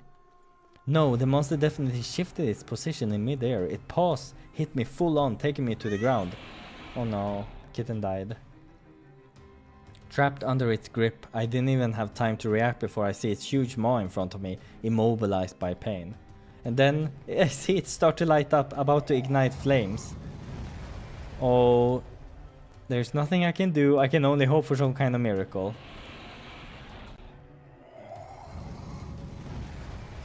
Okay, was this a miracle or... However, no help came and no miracles happened. I feel the scorching heat cover my face and then my entire body. They say you don't even feel pain when you get extreme burns. Something about how your nerves can't process it because they don't exist anymore. Oh my god. The fastest... I don't think I'm able to give an answer to that because even my mind goes away with my body. Too fast for me to even notice. Bad ending 1. Out of the frying pan. Fun.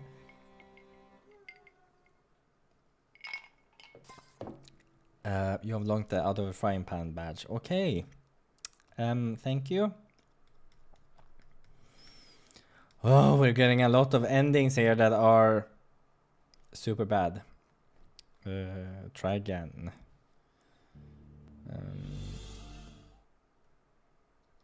So let's continue. And I think it was this one. Ask Ulfric what he knows about this monster. Is that a dragon? Probably not a real one. I say it's some kind of natural lizard mutated by the firestones. It doesn't seem rational. Look out! After Ulfric's warning, we prepared to dodge the monster's swoop. We each rolled to our sides as its powerful claws ripped huge slashes of stone from the ground. I prefer not to imagine what would happen if it were the two of us here. After getting up, we watched the monster flapping its wings and moving further into the cave. Let's follow it. Nodding, we start to run after the dragon.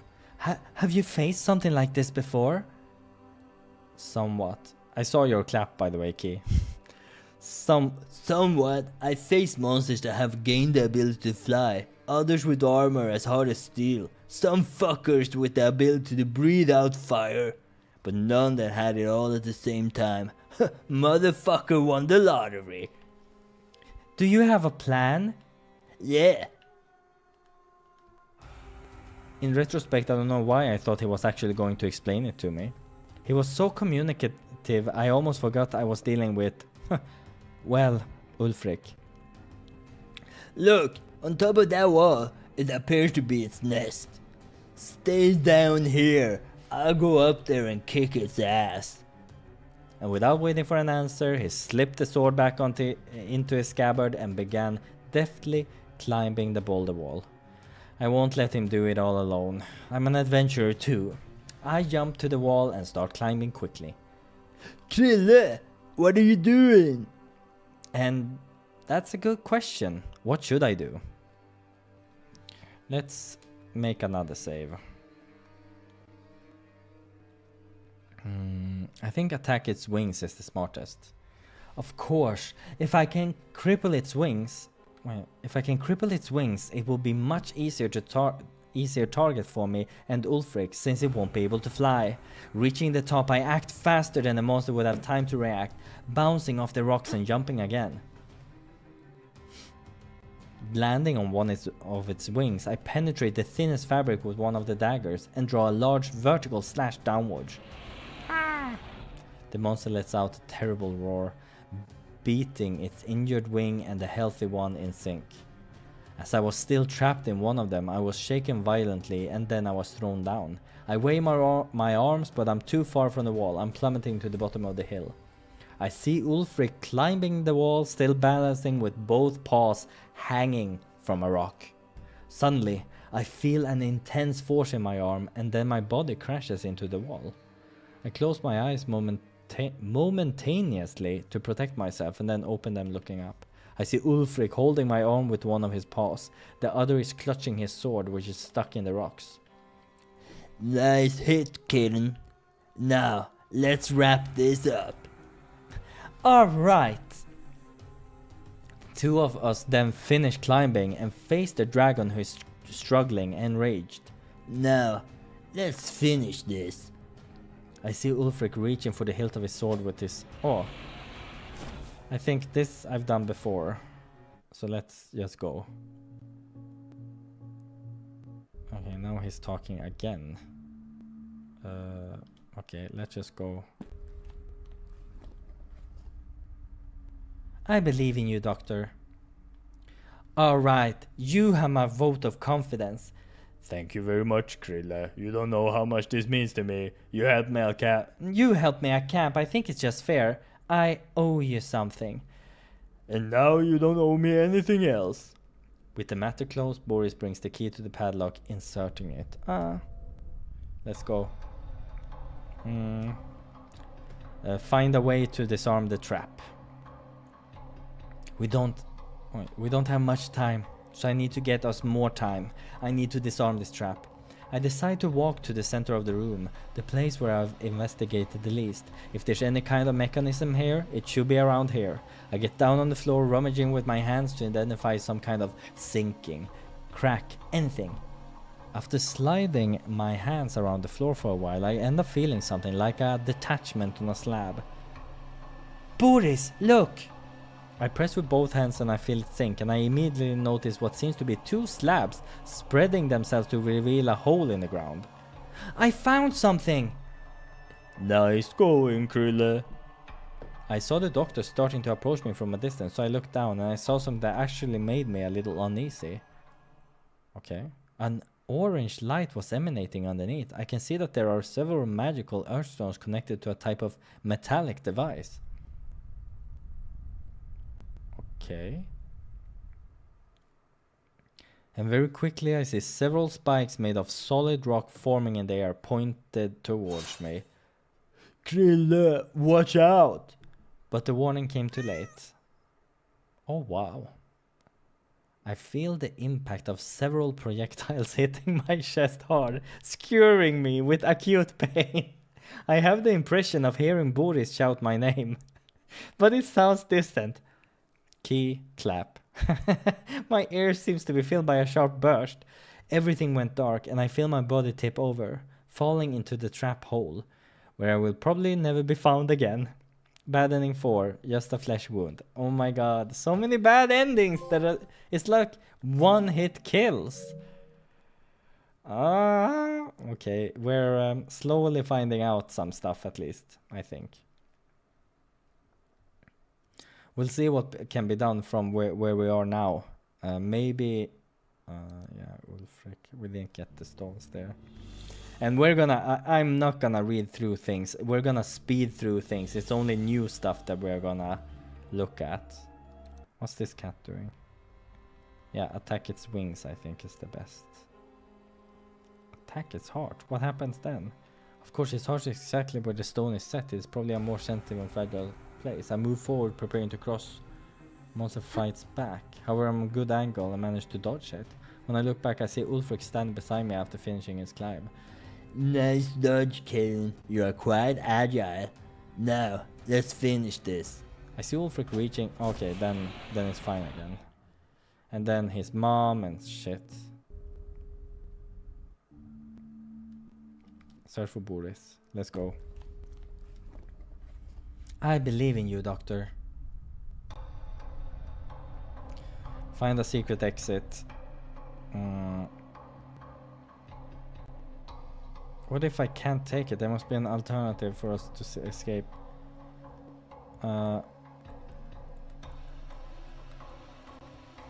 Let's try to go. Find a way to escape with Boris. No, I won't go. Wait. No, this is the wrong voice. What? What are you talking about, Krille? Let's go out of this together, Doctor. No, let's get out of this together, Doctor. I will not abandon you. Oi. For the love of Bardenius, Krille, can you hear what I'm saying? We don't have a choice.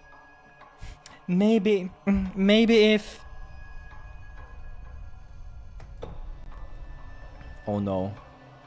As if scolding me, the ceiling let out another roar and lowered further. The doctor dropped to his knees, his arm shaking. Alright, I was going to say that I was going to try to get into the hole opened by Boris, but I see that now several rocks have fallen on its border, blocking the way. Damn, Krille. Boris' voice for the first time sounds filled with a very bad feeling, something like frustration mixed with despair. He paused to take a breath and then seems to focus on something. Alright, Krille, I have an idea. It's risky, but it's the only one I can think of. Get ready to run with me when I say now, okay? Sure. Then, nodding, I see him start to grumble and then scream. Slowly he gets to his feet, lifting the weight of the entire ceiling in his arms, and in a very fast and strong movement he pushes with all his strength, flinging it a few feet up. No! No. Gravity soon begins to act again, and the ceiling begins to fall at an absurd speed. I start running towards the doctor, but my reflexes weren't good enough. Oi. I won't make it in time. But something happens at the last second. I feel surrounded by an intense heat while soft hair rubs against my body. Gotcha, pup. Looks like Boris jumped on me and wrapped me in one of his arms. From the movement I can feel that Boris is protecting his own head with his other arm just before the roof slammed us with a terrible heavy crash. Oh no. However, I'm still alive and conscious.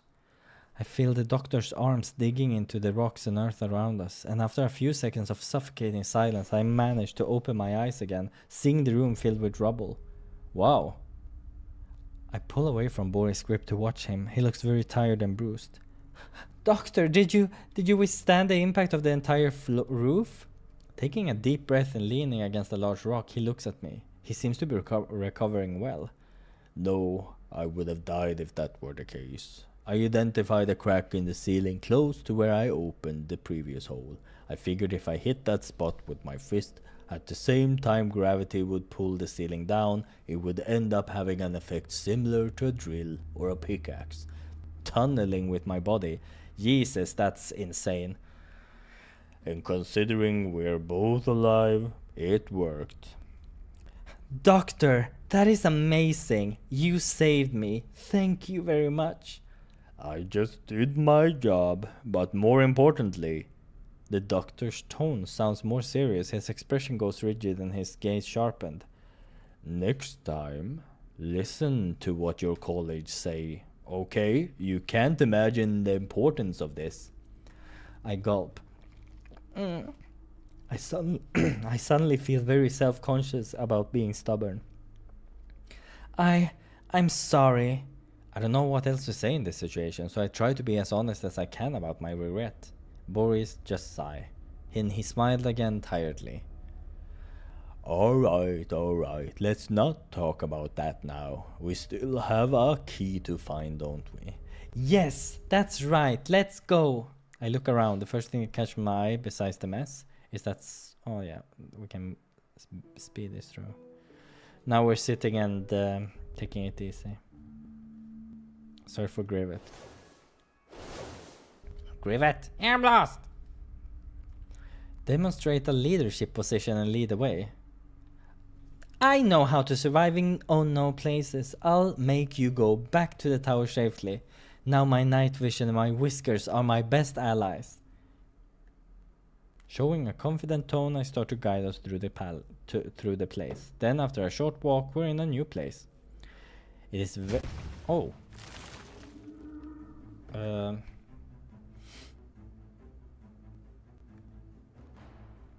Run to Grivet and push him away to dodge the monster's attack. I'm coming, sir! Without thinking too much, my impulse to protect him allows me to cross the room almost in a blink of an eye.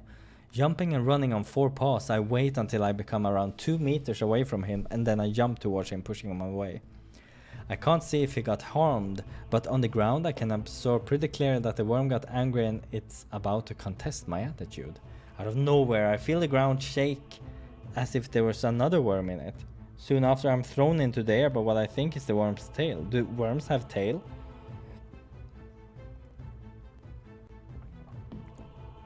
Even though I had questions about what has made me fly, my last memory is of a big mouth full of sharp teeth, and that's how I became worm food.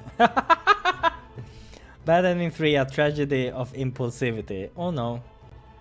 So yeah, great. Death again. Okay. I survived a long time with my original one. Maybe I need to Google what max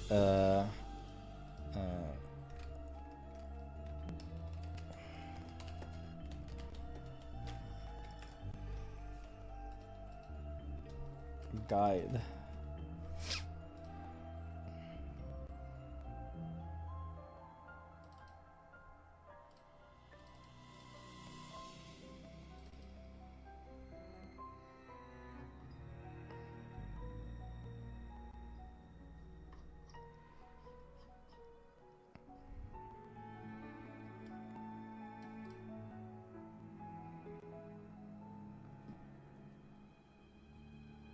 Let's see.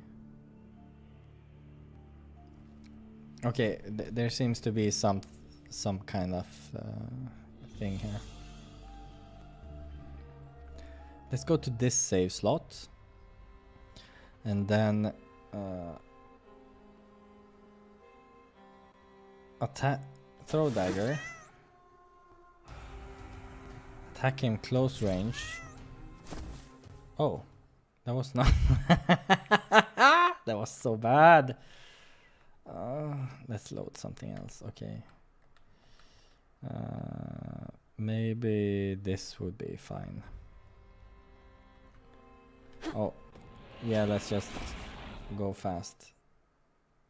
Maybe I should have... Okay, wait. Maybe I should load it. Okay, I'm just going crazy here. Attack its mouth.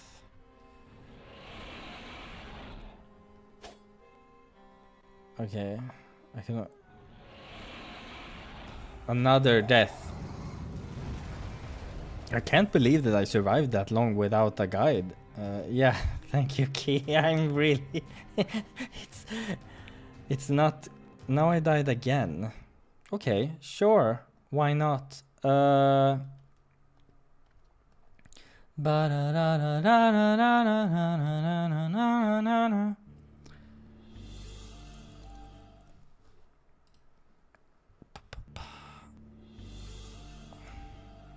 Okay, so I have to check something.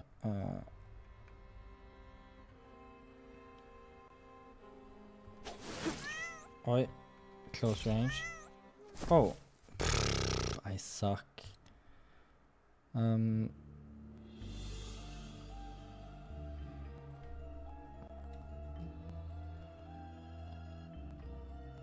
Okay, I get eaten by the winged monster. I want to... Okay, I need to find...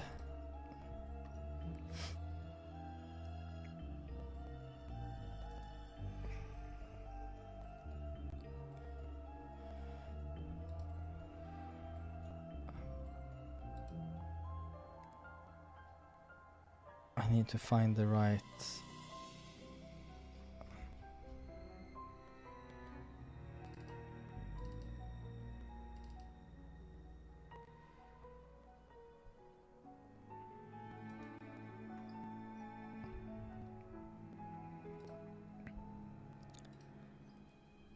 There doesn't seem to be a guide. This game is not that popular. let's let's okay, what should I try now? I should let's just go for this one again. Attacks its wings, then just speed through it. Vroom, vroom, vroom.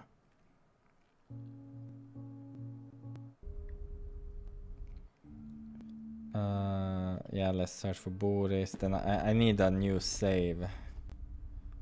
I believe in you, Doctor. I'm gonna believe in him. Why not? Find a secret. Enter the opening alone. Oh yeah.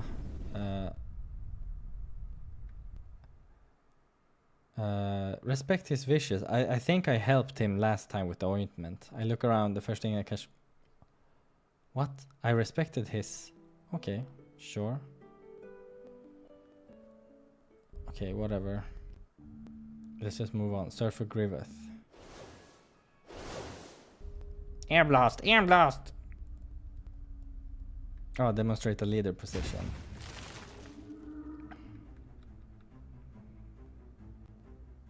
Work with as a team. Come here, fast! Facing the monster together, I'm excited to see him. Now you follow me, okay? Do not try anything stupid. Just listen to me. Obeying him, we step away from the monster. Can you walk in circles right there? Do I really need to jump on the crypts? Just if you don't want to be inside of one of them. Nodding, I start run towards the... Okay, I don't want to... I'm tired. I'll start role-playing when we get to a sexy scene. The next thing I see is the worm on fire. Filling his chest with a lot of air is almost visible there. First you toast it, then you cut it. Blowing very hard, Grievous strikes the worm. Okay. Keep going, sir. Wow. A lot of worm pieces surround me. Whoa, damn cool. Consider its shape and size must be wormstone, a huge piece. I avoid the worm. Stop right there, Krille. Something is wrong. Freezing as if a tug, I try to not move. Then I hear some sounds coming from the back of the room. They keep getting louder and louder. Since when... Oi. Oh no. Since when the screwed fallen bear has... Okay. The worm pieces are alive and growing. Feeling a rush of adrenaline in my body. The fear makes me go into a battle position. Let's destroy them before they grow even more. Moving back, Grievous starts to shoot fireballs at them. Nice. In a sequence of magical and physical attacks, we destroy some pieces, but they keep multiplying like a hydra until... Okay, what's going on?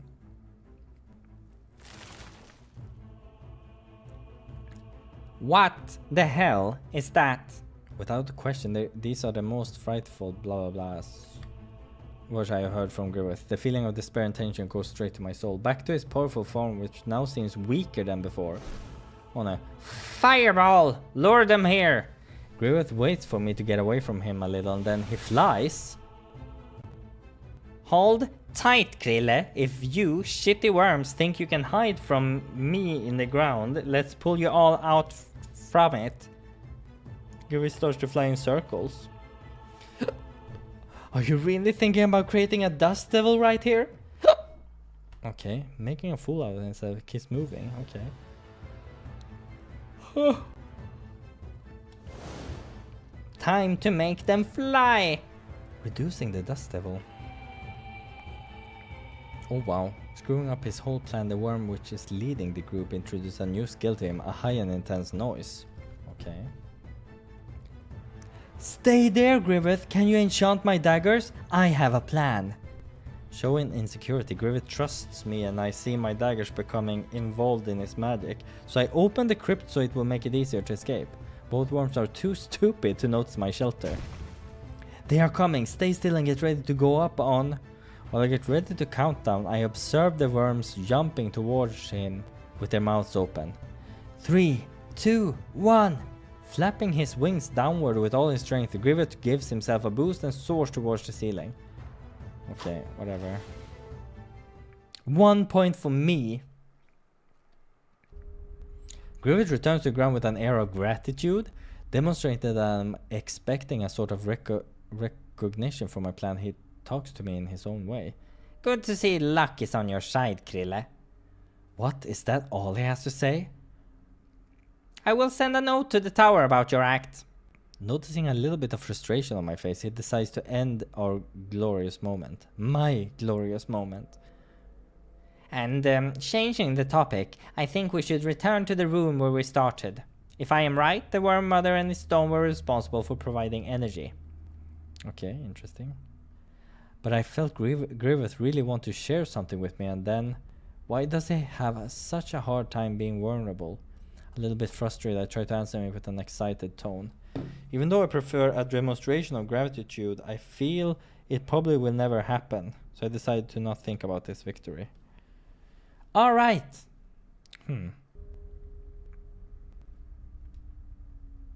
Nothing like having a pair of wings. It is not my merit, nature did this for me. Okay, let's just speed through this. Rom. Ask about Ulfric. Ask about Boris. I want to save. Also, I don't think so. Let's speed through this shit.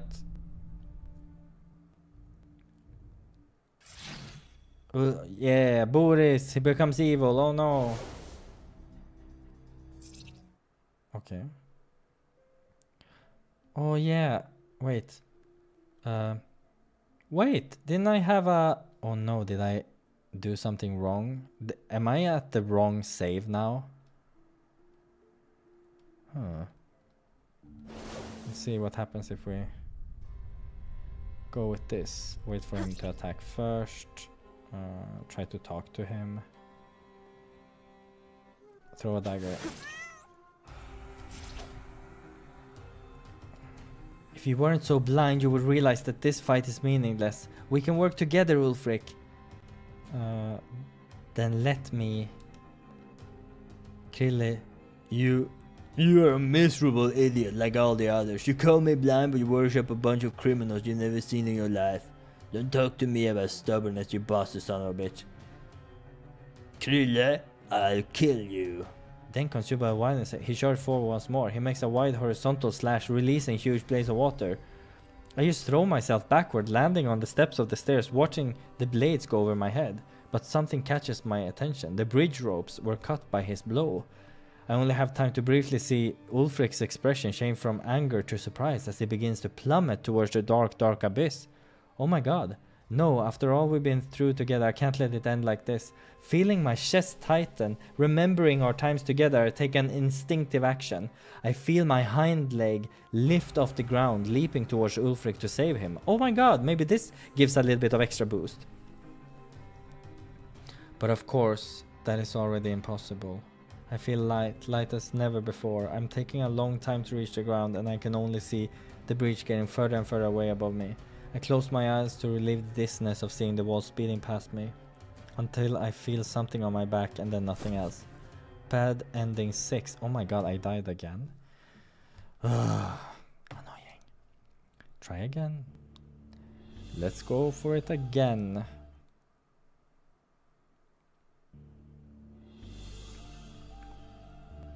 Clap, thank you. It's just death, death, death. Wait, didn't I have... Was it... Maybe I should just do it from the beginning. Nah, that seems a little bit tough. But it goes kind of fast. But I want to explore the choices here. So what if I take this? If I... wait for him to attack first. Then try to talk to him. Throw a dagger. Attack him at close range. Okay, now it went well. But this is no change from before, so I'm not sure what's gonna be happening. You're being a coward. Oh yeah, that was bullshit. Ah, Vitto. Okay. I'm just doing stuff now. I really need to... Was it here? Can I do something fun here? No, this is not what I want to do. Maybe it was up here. Oh yeah, this is where I want to be. I don't think... But didn't I have a healing potion or something like that in my...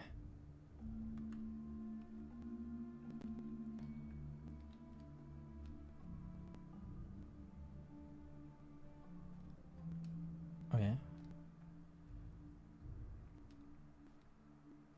Okay, and here I have no choice, and Sylvester gets stabbed. But I know that I have a... didn't I get a...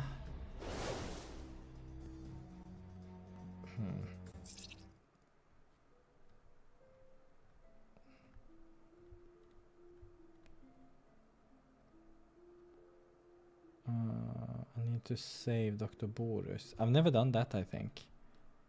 Or? Even though he did this to... I know he's a victim. I need to save him.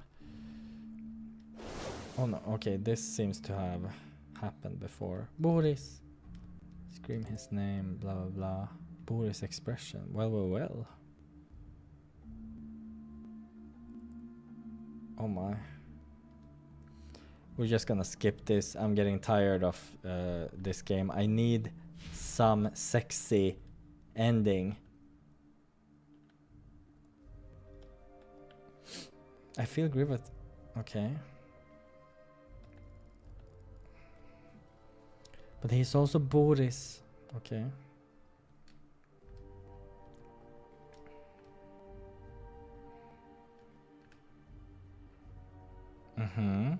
Once in the past, the Moon Eye cancelled the effect of the stone and spawned... Okay.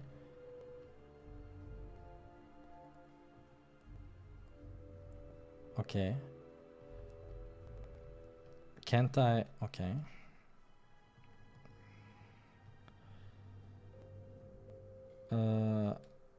Let go and we both... Oh, then we're back again to where we were. Okay, sure.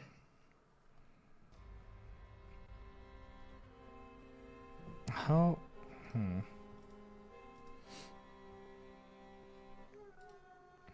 How...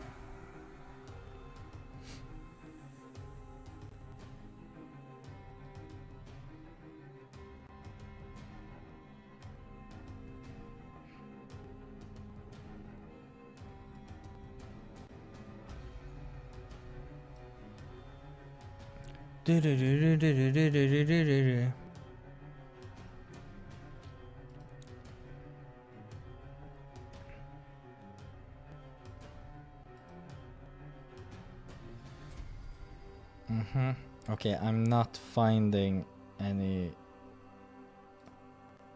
I want to know the choices for...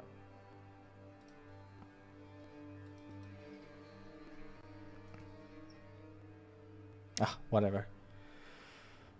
I'll try to talk to him first. Oh my god.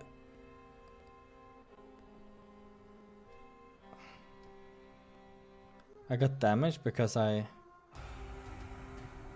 Okay.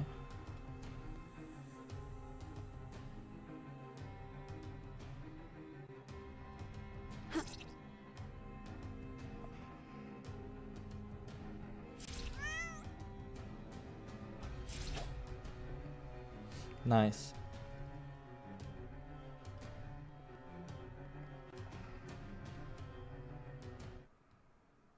Okay, good, good.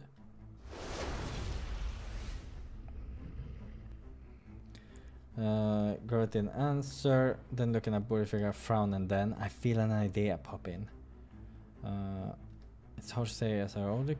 Okay, let's continue.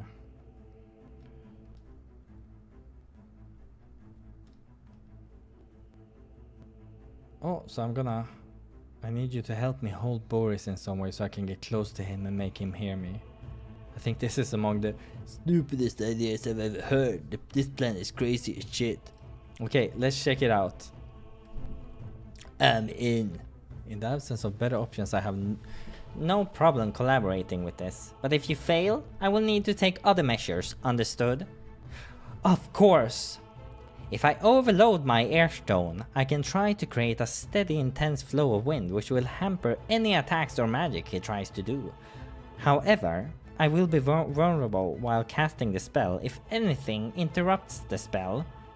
Worry not, sir. Almighty researcher, I can handle anything that happens. There's nothing my water blades can't cut. Understood, so when he lets his guard down, I will use the Eye of the Moon to save him. We agree with each other, then we prepare to act. Okay. Fallen Bear, enough of futile confrontations, barriers or draws. Let's settle this once and for all. No protections, just a showdown for the most powerful. Let's end this. Well, well, you're naive if you believe you stand a chance against me, mage, even with all your power. I will accept your challenge. Let's see if you keep the same pride in your eyes. Okay, blah blah blah blah.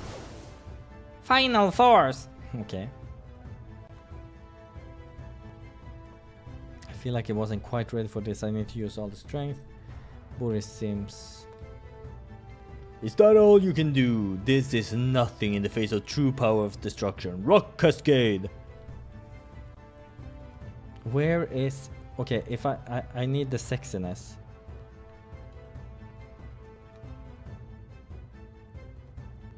Boris, look at me. Oh. Pup, are you still here? As much as fate offers you the opportunity to live, you still run after your condemnation? Stop this, Boris. You're not like that. Do you remember when we met? You healed my wounds. You said that you were not charging for treatment. You want to save people. And what is the meaning of this behavior? It's futile, useless. Empathy and love are weakness. Okay. I just can't. I'm getting unfocused.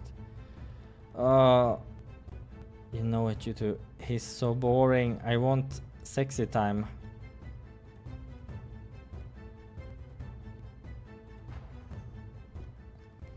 Oh. Maybe?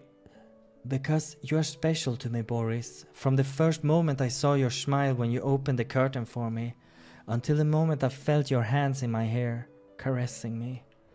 Every time I heard your gentle, comforting voice, I always felt my heart race. This might be a sexy ending.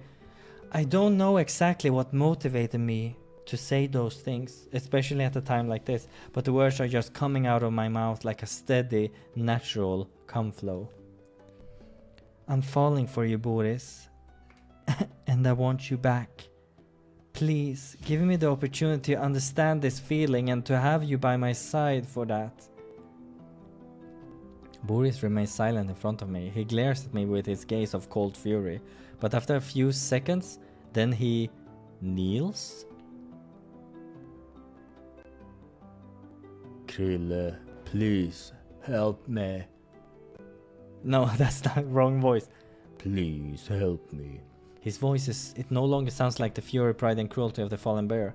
I got it. At this moment, Boris had freed himself from the effect of destruction stones, at least for a moment. I don't miss this opportunity. I pull out the Eye of the Moon and again, rubbing it to activate it.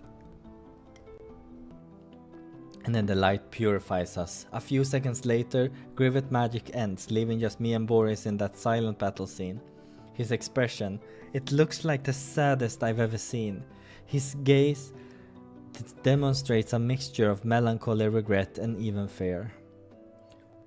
Krille, I'm sorry, I'm so sorry. I lied to you. I tried to bury my past. I tried to pretend that none of that happened. I felt ashamed of the monster I was. If I had told everything, maybe I wouldn't have fallen under the influence of the stones again. Maybe Sylvester. I don't want you to I don't want to hold you to me, Krille. After all I've done, I don't deserve your company. You deserve someone amazing. Someone who can make you happy.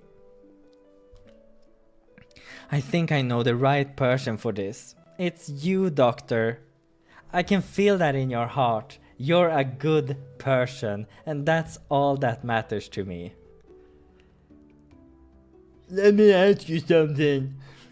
If you're going to fuck now, isn't it better to get a room? Ulfric, I would say this is not the time. I wouldn't say it's time for romance either, but here you are. Nice going, kitten. You did a great job saving the big guy over here. Thanks. However, we still have an issue to resolve. Now it looks like... Okay, so I'm gonna bonk that. Firestorm! After hearing Grivet's phrase, I see a lead grey cloud quickly form over our heads. Ulfric seems to think faster than me, pulling sword back and running towards Grivet. None of you move, or you will be instantaneously consumed by the power of an overloaded firestone. Hesitantly, Ulfric stops advancing, looking at me and Boris. What are you doing, sir? I'm doing what I came here to do. Get the Eye of the Moon and finish my project. But it's not necessary to fight for this. We're on the same side. I also want to rescue the furry heroes. Sir Grivet, I know that I have committed many crimes and I am willing to bear their consequences, but let's not involve Krille in this. If your goal is what he said, I'm sure you both can resolve it amicably. Quiet, Fallen Bear. Your honeyed words won't make me waver in my goals. And Krille, who said I want to save the furry heroes? What? I'm tired, Krille. I'm tired of watching naive adventures like you. Oh yeah, we've been here before. Save. Oh, but this is a little bit of a new thingy. So let's do a new save like that. Wait. What should I say?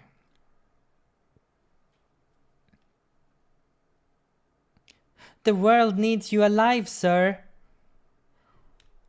And why should I give a damn about it? I give an eternity of my life to help others, to save people in exchange for nothing. The world won't remember me. That's where you go. That's where you go wrong, sir. You may not have made an impact on the world, but you did for people. Maybe the people you saved, maybe the people you helped are really insignificant. But to them, you are not. For them, you opened a new path and they will never forget you. Maybe you alone won't be able to change the world, but alive, you can help and guide many people who will. Think, sir, wouldn't you like to have had help and guidance in the past when you felt lost? Slowly, Grivet lowers the dagger, tucking it back into his clothes. With his muscle twisted in stress, he clicks his tongue. And then in one swift movement, he removes the eye of the moon amulet again, throwing it to the ground. Don't think you're so smart for convincing me. You were just lucky enough to use the same words as an old friend of mine. Maybe it's Burden... What the hell is his voice? Maybe it's Burdenius guiding me. I get it. So be it. Keep the eye of the moon. Save the furry heroes if you wish. I won't bother you about it anymore. Then with a wave with his hand, Grivet dispels the firestorm that was being conjured over our heads. He turns his back, starting to walk away. Stuck up, asshole! I look at Boris, sighing in relief, smiling briefly. Then I feel a weight suddenly take over my body. My legs give out and I end up falling forward, mouth open. Krille, are you alright? What are you feeling, Krille? Stay with me. Hey, kitten, are you alright? Krille! Everything starts to get dark. Boris' voice sounds more and more distant. I feel him shaking my body. But the pain and fatigue begin to pull me, harder and harder, until I feel my consciousness slip away. I think I ended up hurting myself a lot with the traps and combat in this place. Damn it! Wait, did I lose? With my head burning with pain, I begin to regain consciousness little by little. Yes. Oh yes, I have several bandages all over my body, covering my wounds. I'm inside Boris' tent at the camp. Doctor? I look around for him or anyone else, but I'm alone. Looking outside, I see the sun rising, announcing that it's morning. What day is it? On my neck, I realize that I'm still carrying the eye of the moon, now that I remember better what happened. I start scouring my surroundings, looking for my stuff. I find my daggers, my purse, my cloak, and also several heavy bags, which seem to be filled with gold coins. I find an old, slightly crumpled parchment stuck under a dagger, inlaid with a glowing blue stone. Pulling it apart to read, I see handwriting rather sketchy, but still legible. Kitten, I should have stayed and wait for you to wake up so we can finish our competition for good. Oh, it's... Kitten, I could stay and wait for you to wake up, but I was never very patient. I'll find the answers myself. In return for the help, you can keep this. I think it might be useful. Ulfric. And besides, I find a very well-wrapped letter sealed with wax. I quickly open it, holding it in my hands. I feel like I already know who it is. Oh, Boris. Dear Krille, I apologize profusely for not having had the chance to await your awakening. I would like to see your face again, but I thought it would be just more unnecessary torture. I like to start by apologizing for everything. Because of me, several adventurers, Sylvester among them, lost their lives in the Burrow, and you were seriously injured. I can only pray that Bardenius will one day forgive me, for my conscience never will. I'm leaving you because even though I'm very happy and I deeply appreciate your feelings for me, I don't deserve them. At least, not for now. I left several resources with you as well as the amulet. Follow your dreams, Krille. Save the furry heroes. And forget about this old bear. With much love and affection, Dr. Boris. You idiot! Fucking Boris. I don't want to forget you. I don't care what you did or didn't do. I just want you with me. I gather my items and organize myself to get out of the tent as quickly as possible. I'll go after Boris. I have no idea how long it will take to find him, but I won't give up. Just wait for me, Doctor. I will find you. Boris sending Bea a temporary goodbye. Oh my god, sad bear. So sad. How... I must have missed stuff somewhere. Yeah. I was far from getting Boris fully leveled up. I wonder where I went wrong with getting Boris... the silver dudes. Okay, I think I'm gonna try with a new game and see what happens.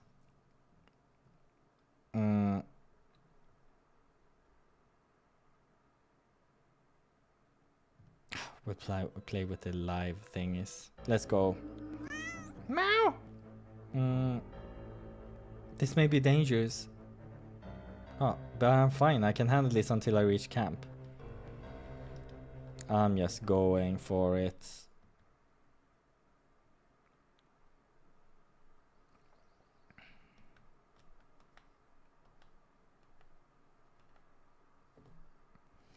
Let's go, let's go, let's go. Shut up. Let's go investigate the lone tent. Excuse me for my imprudence. I'm sorry, sir. I had no interest in disturbing you. Okay. Okay, that didn't change much.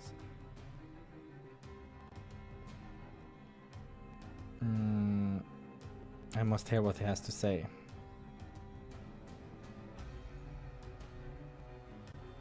I want to wish us... he's really hot. Okay, I'll wish him good luck. Fuck him and his fur hair. As hot as he looked, Ulfric still is a little too intimidating for me. Crazy as fuck. Okay. Let's see. We're just speedrunning this shit.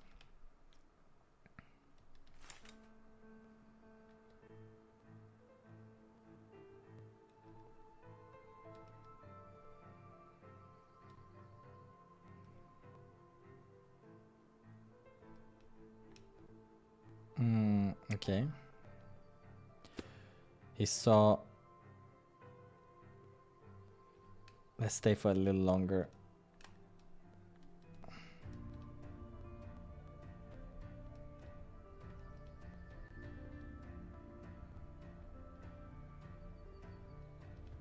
Oh my god, so much talking.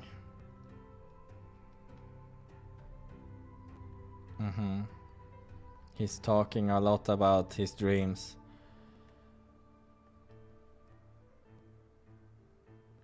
Okay, big pecs at least. That's something good for us to focus on.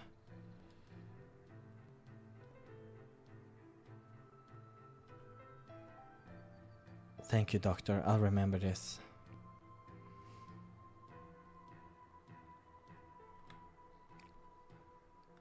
Would you like to go out or... Okay, that's weird.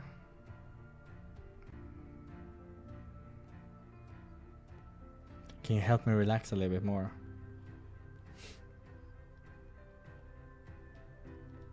Trust me. Oh, what's going on now?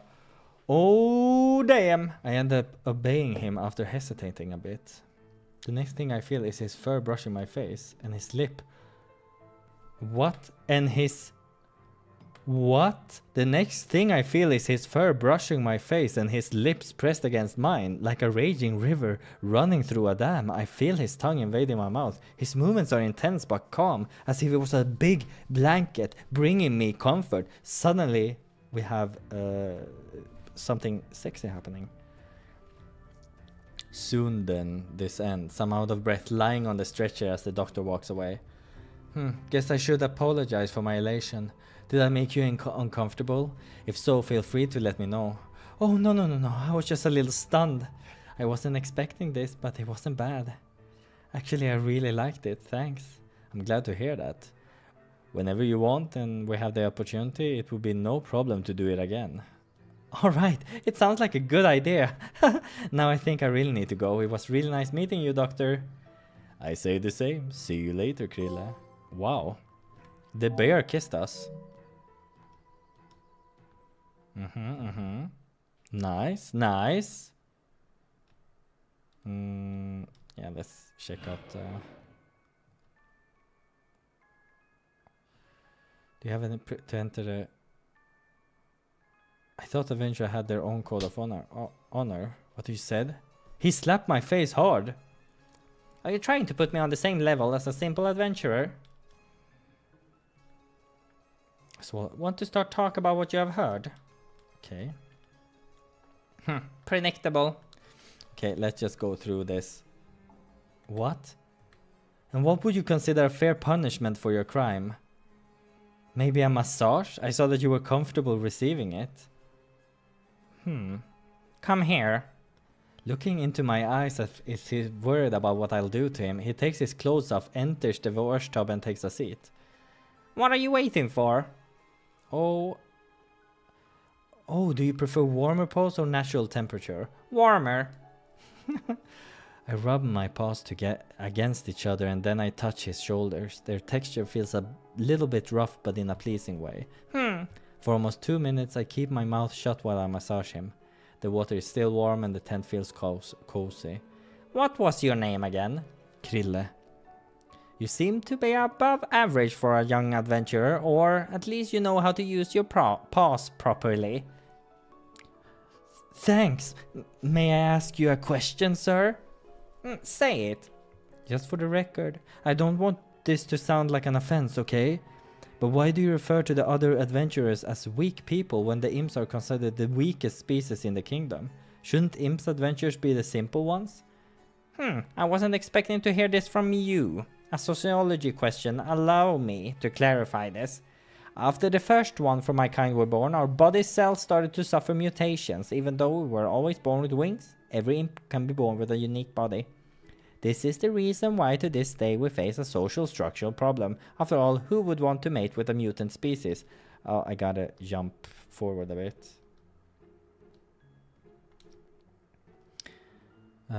I've seen that you calmed down, so can I go? I'm sorry again. Yay! Keeping his mouth shut, he looks deep in my eyes for a while, then turns his face towards the middle of the wash tub. Okay.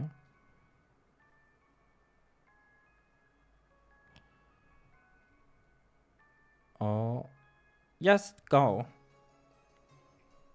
Okay, good. Phew, I got it. Thanks, Berdenius, for protecting me. Now I can follow my way. Okay, we are on a different... Check out the peddler. Okay. Let's see. The ocean can defeat a powerful creatures. The protection we can save you from unexpected situations.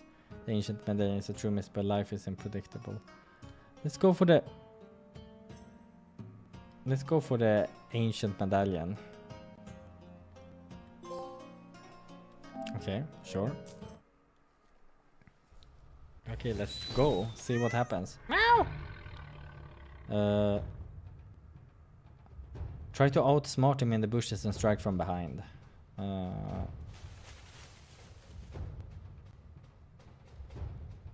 Okay, zigzagging, running around. Oh no. Okay. I died a little from that, so I want to back up. Move forward to strike the monster. That was also not smart. Try to stay away and attack by throwing my dagger. Oh no, wait. Dagger. Nice.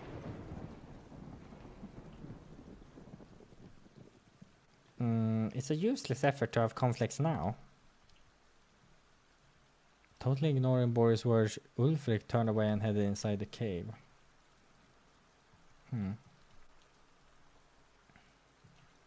I agree. Let's go. We need a sexy ending somehow. I'm gonna explore by myself first. Okay, now I'm gonna save. Why not? Let's go for 12 there. Run. Okay, so check the map. When we are here, I think it's maybe right. Let's try right.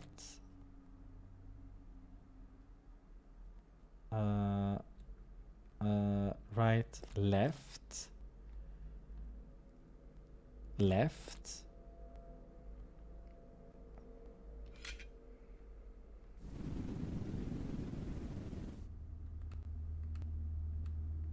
Oh no, I need to move back. I don't want to injure myself again.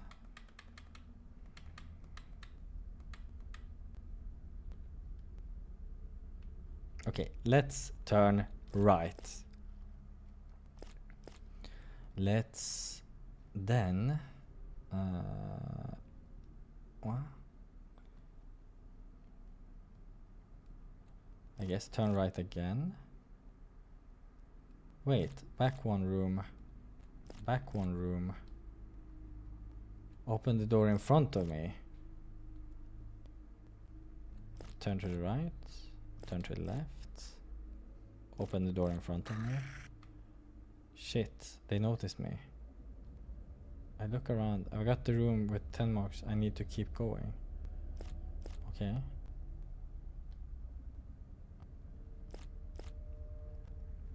Turn to the left. Open the door in front.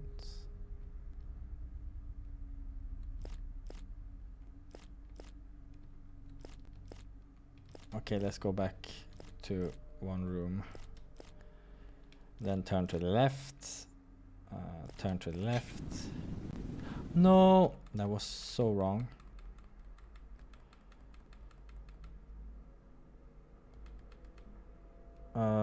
Back one room. Okay, good. Now turn to the left. Enter. I think... Yeah, I need to enter and then go left. Enter. Left. Back one room. Turn right. Turn to the right. Nice. Then back one room, open the door in front of me, and here we have good stuff going on.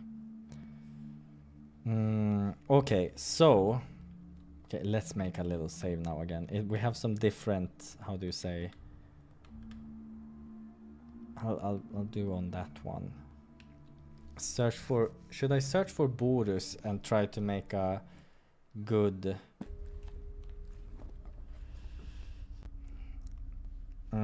I believe in you, Doctor.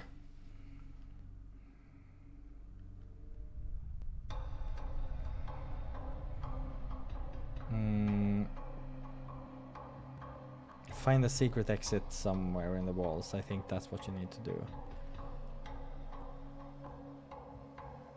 Enter the opening alone.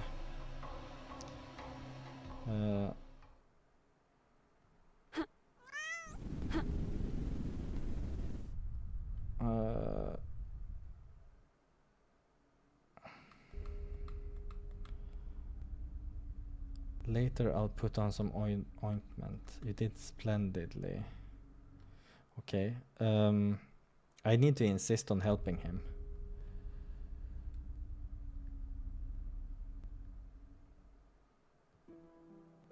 Oh yeah.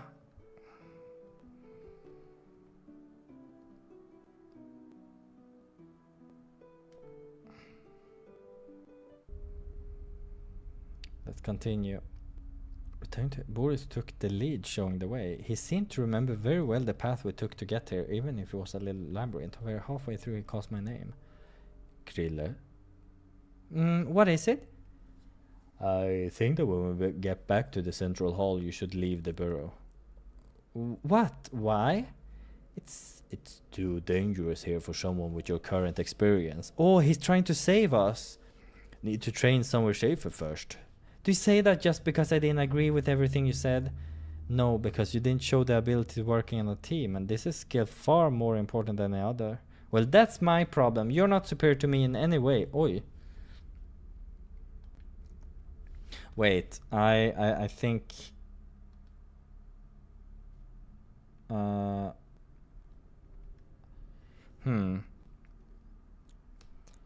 We'll see.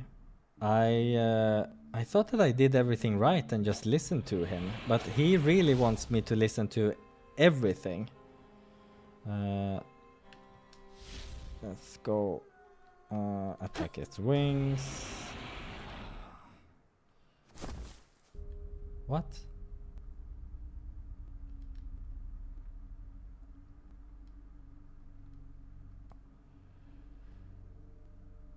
Okay, Jesus.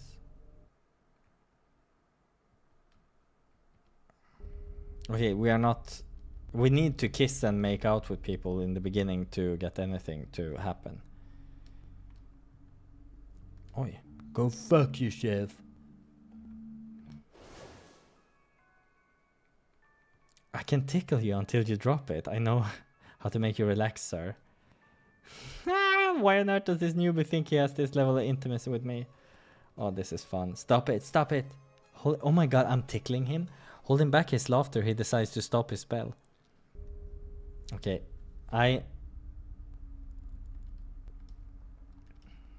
just gonna skip. I really need to get something. I guess we have seen him rubbing it, but quickly looks back. We should test it, try it.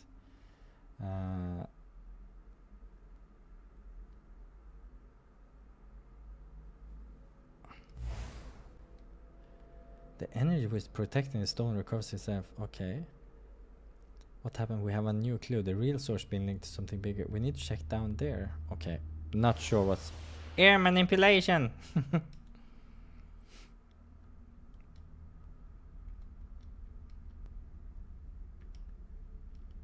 So much talking.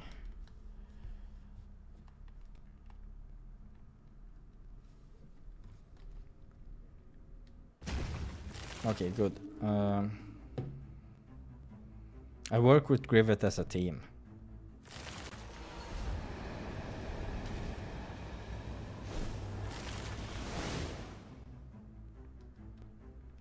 Okay. No.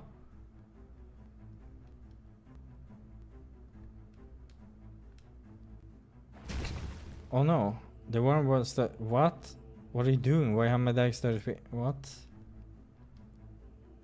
Okay, what's going on? Air blast!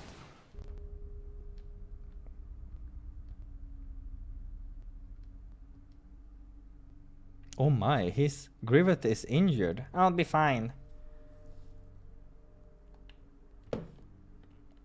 We don't need to... Oh, wow.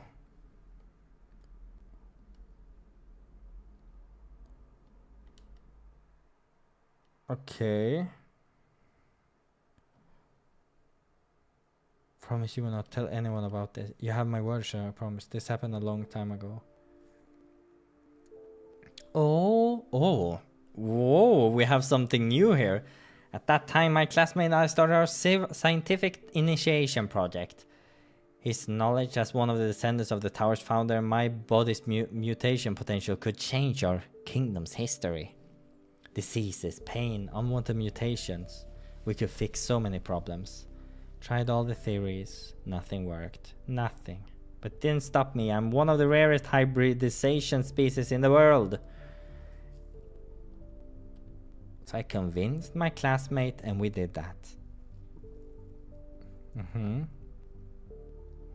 Oh yeah, this is when he put that in his chest and stuff.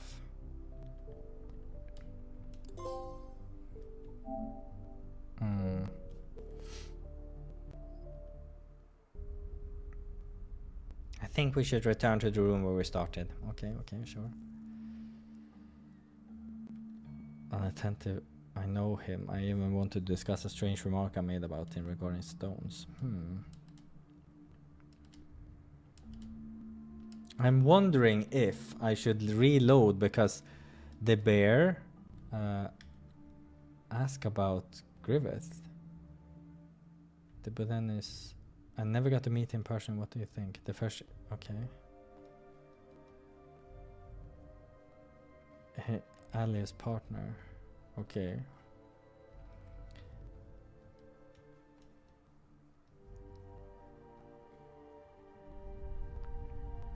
Let's go.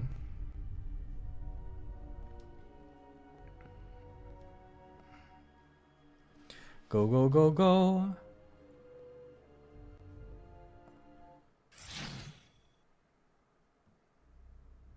The bear is back. Ah! Now a lot of talking. Everybody's touching each other.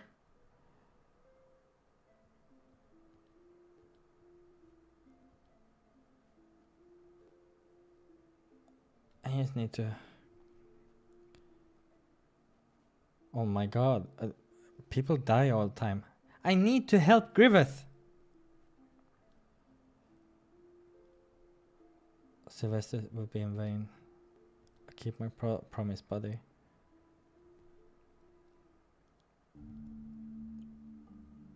Okay. Griffith is alone trying to stop this from happening. Griffith would knock him out and neutralize him. Hey Boris, can you hear me? How reckless and daring. Turn fully to more then when I let go of this taunt. You only accept to fight when you have the upper hand, don't you? Hmm.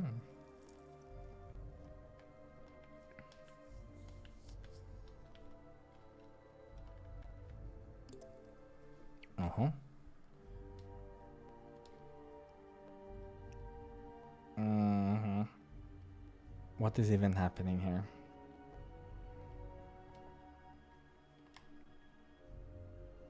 Okay. Ulfric is pissed off as usual.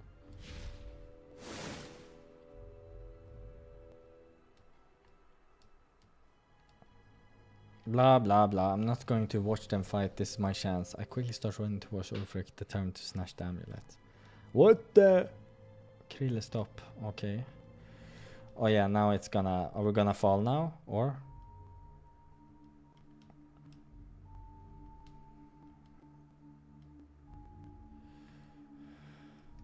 Okay. Let's check this out. This is a classic. I'm gonna save. So... Wait for him to attack. Try to talk to him. What do you want? I surrender. I put my daggers, raising my hand. Okay, this is new. Ulfric appears to let his guard down, lowering his sword and frowning. Are you serious now? Too much. I'm scared. I don't want to die. Here, let me tell you something. Griffith and I made a deal. He suspected you would steal them, so he forged a fake one and gave it to me to switch them. Aha. You think I'm dumb enough to fall for that? It was all a plan to convince you it's real and take this trap. Here, let me show you the real amulet. I reach out my cloak, filling with it. Ulfric slowly takes a few steps forward cautiously. Then I quickly pull out my dagger with the magic firestone, igniting it. And I shoot a small wave of intense heat in his face. Oh, motherfucker. Okay, after shaking his head and rubbing his face, Ulfric seems to be partially recovered. I'll fucking kill you. Huh. Okay, let's go.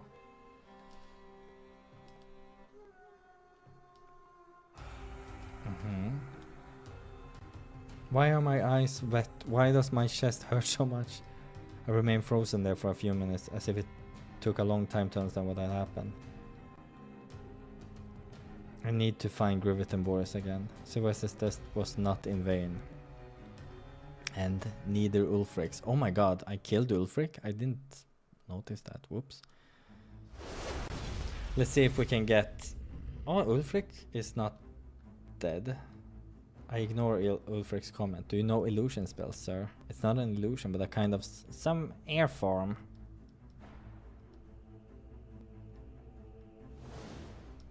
Okay, let's see. Air form.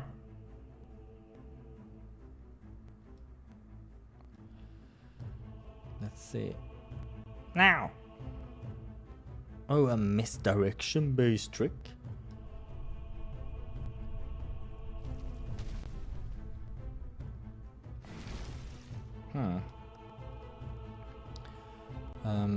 Okay. I need to save. I don't want to do this again if I die. Jump towards the ceiling. Should I earthbreak? Boris gives me an evil smile. Jump towards the ceiling. Not today, doctor! I've killed too many cats. Okay.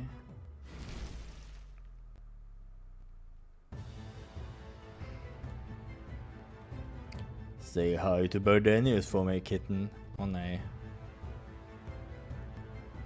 Oj, bad ending 10. Another one bites the dust. Whoops. Pfft. So stupid. Goddamn bear. Dying again. Always, always. Okay, let's load again and take the other choice. Griffith, we're so close to having anal with the Griffith. I'm not ending this until I get some kind of sexy scene. Hold my daggers in front of me. Holding my daggers together in front of me, I prepare to cut his attack in half, but then... Okay, air forms of making an air projectile. Air shot! Air forms. Now! Take this! Okay, stupid wolf. What are you all trying to do? You stupid kitten. Shit! Grab me by the collar. Okay, time to say goodbye. Fucking bear. Okay, let's go. Take this. Okay. Oh. Okay, I stabbed him now. Doctor, no! With a sad expression on his face, he looks at me. Thank you, Krille. Thank you. Without saying another word, his eyes gazed. Oh no. Stay strong.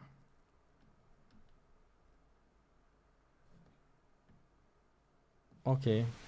Air prison!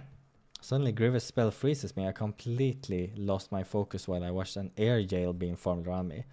What are you doing, sir? What is this?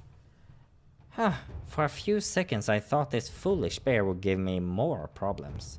Give me the moon eye, Krille, now, and be thankful I'm asking you gently. Without saying a word, I shake my head with my eyes wide open. What? Damn. What? What does this mean, sir? Now we can leave this place to save our furry heroes. What? Boris? Isn't he dead? Okay, whatever. Shut up, fallen bear. You traitor, and you had the audacity to call me a traitor? Fuck you, chicken dragon. Making a horrible gesture to Griffith, Ulfric remains on the ground, injured. Hand over the moon eye, Krille, now. Sir, I don't know what is happening to you, but remember we all want to save our heroes. We're pretty close to that. Let's focus on it. My priorities have changed and the heroes are no longer on the top of my list. What the hell are you talking about? Oh yeah, this thing. I even thought your amulet could help me, but it doesn't work for me. Attaching the item to his neck, I see it glowing on Griffith. In sequence, his magical spell disappears and pulls a dagger. Let's save. Oh my god, what is this? Don't do that. Stop. We can fix the system together, sir. Say what? There was a friend of mine. He used to, he used to say what you've said about the system, and at the first I didn't believe him, but after I met you and entered this place, a lot of things happened, and now I can understand what you both were talking about.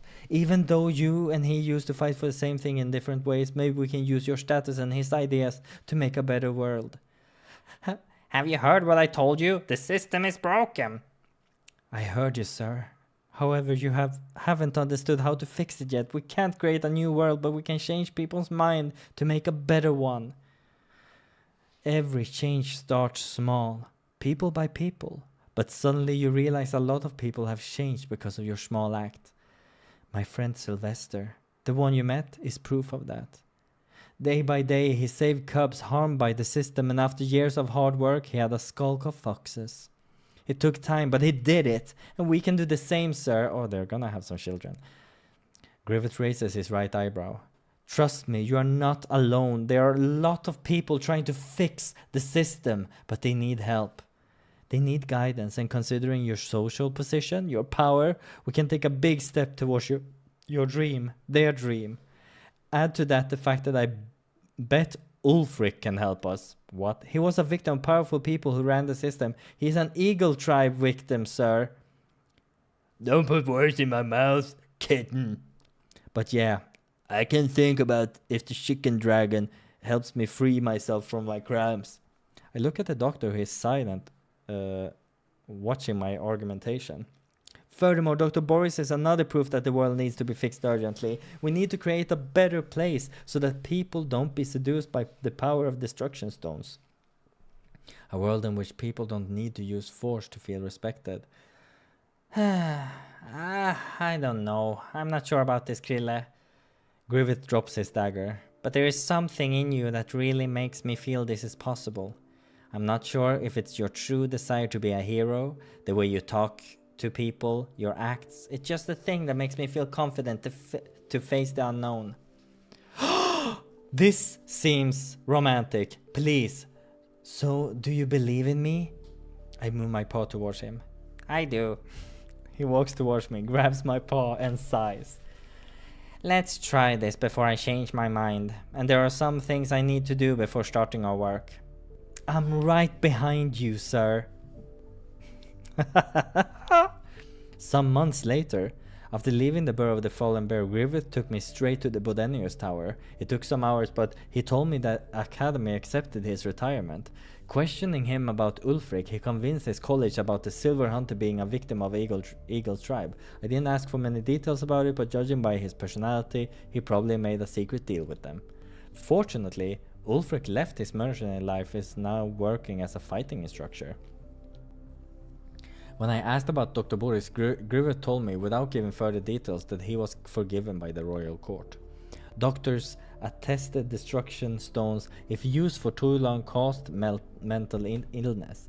Now he is a national example of how these items can turn a life upside down. Plus, he started to give lectures about his experience and he's writing a book, The Burrow of the Fallen Bear. Oh, the doctor wrote it. Nowadays, Grivet and I are living at the campsite where we met and we aren't alone. Due to a visit to Sylvester Cubs, we talked a lot and we agreed the easiest way to fix the world is by teaching others how the world truly works. That's why we live here with them. Sylvester's work needs to be continued and Grivet's point of view can improve it. Simultaneously, Grivet is in touch with his old friend Alius and a new method to heal him is being studied. Talking about us, some people believe we are living as a couple, but we are still on the way to do that. What? Grivet's personality is more pleasurable and we are having fun together. Yes! And regarding my dream of being a furry hero, shouldn't society consider everyone who changes people's lives as a hero? Today, I think so. Grivet's ending A. Let's change the world. You've unlocked the Grivet's ending A. Let's change the world. Wait, is there no sexy pics?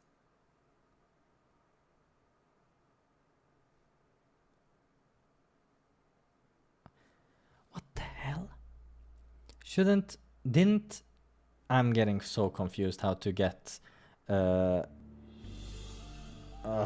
okay. This is just, how do I get all the, yeah, I have no idea what's going on here.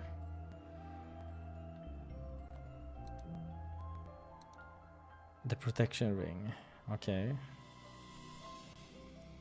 So maybe it's not get eaten by the winged monster, get crushed by the falling ceiling, disintegrated, impaled by the fallen bears. Okay, okay. Have a final showdown against the survive the world without depending on anyone. Oh, that's insane. Adventure with Ulfric. Find a place for Boris to be in peace. Offer peace to a... Okay. Buy the protection ring from the peddler. I'm trying to understand extras. Okay, so is this the sexiest pick we can get?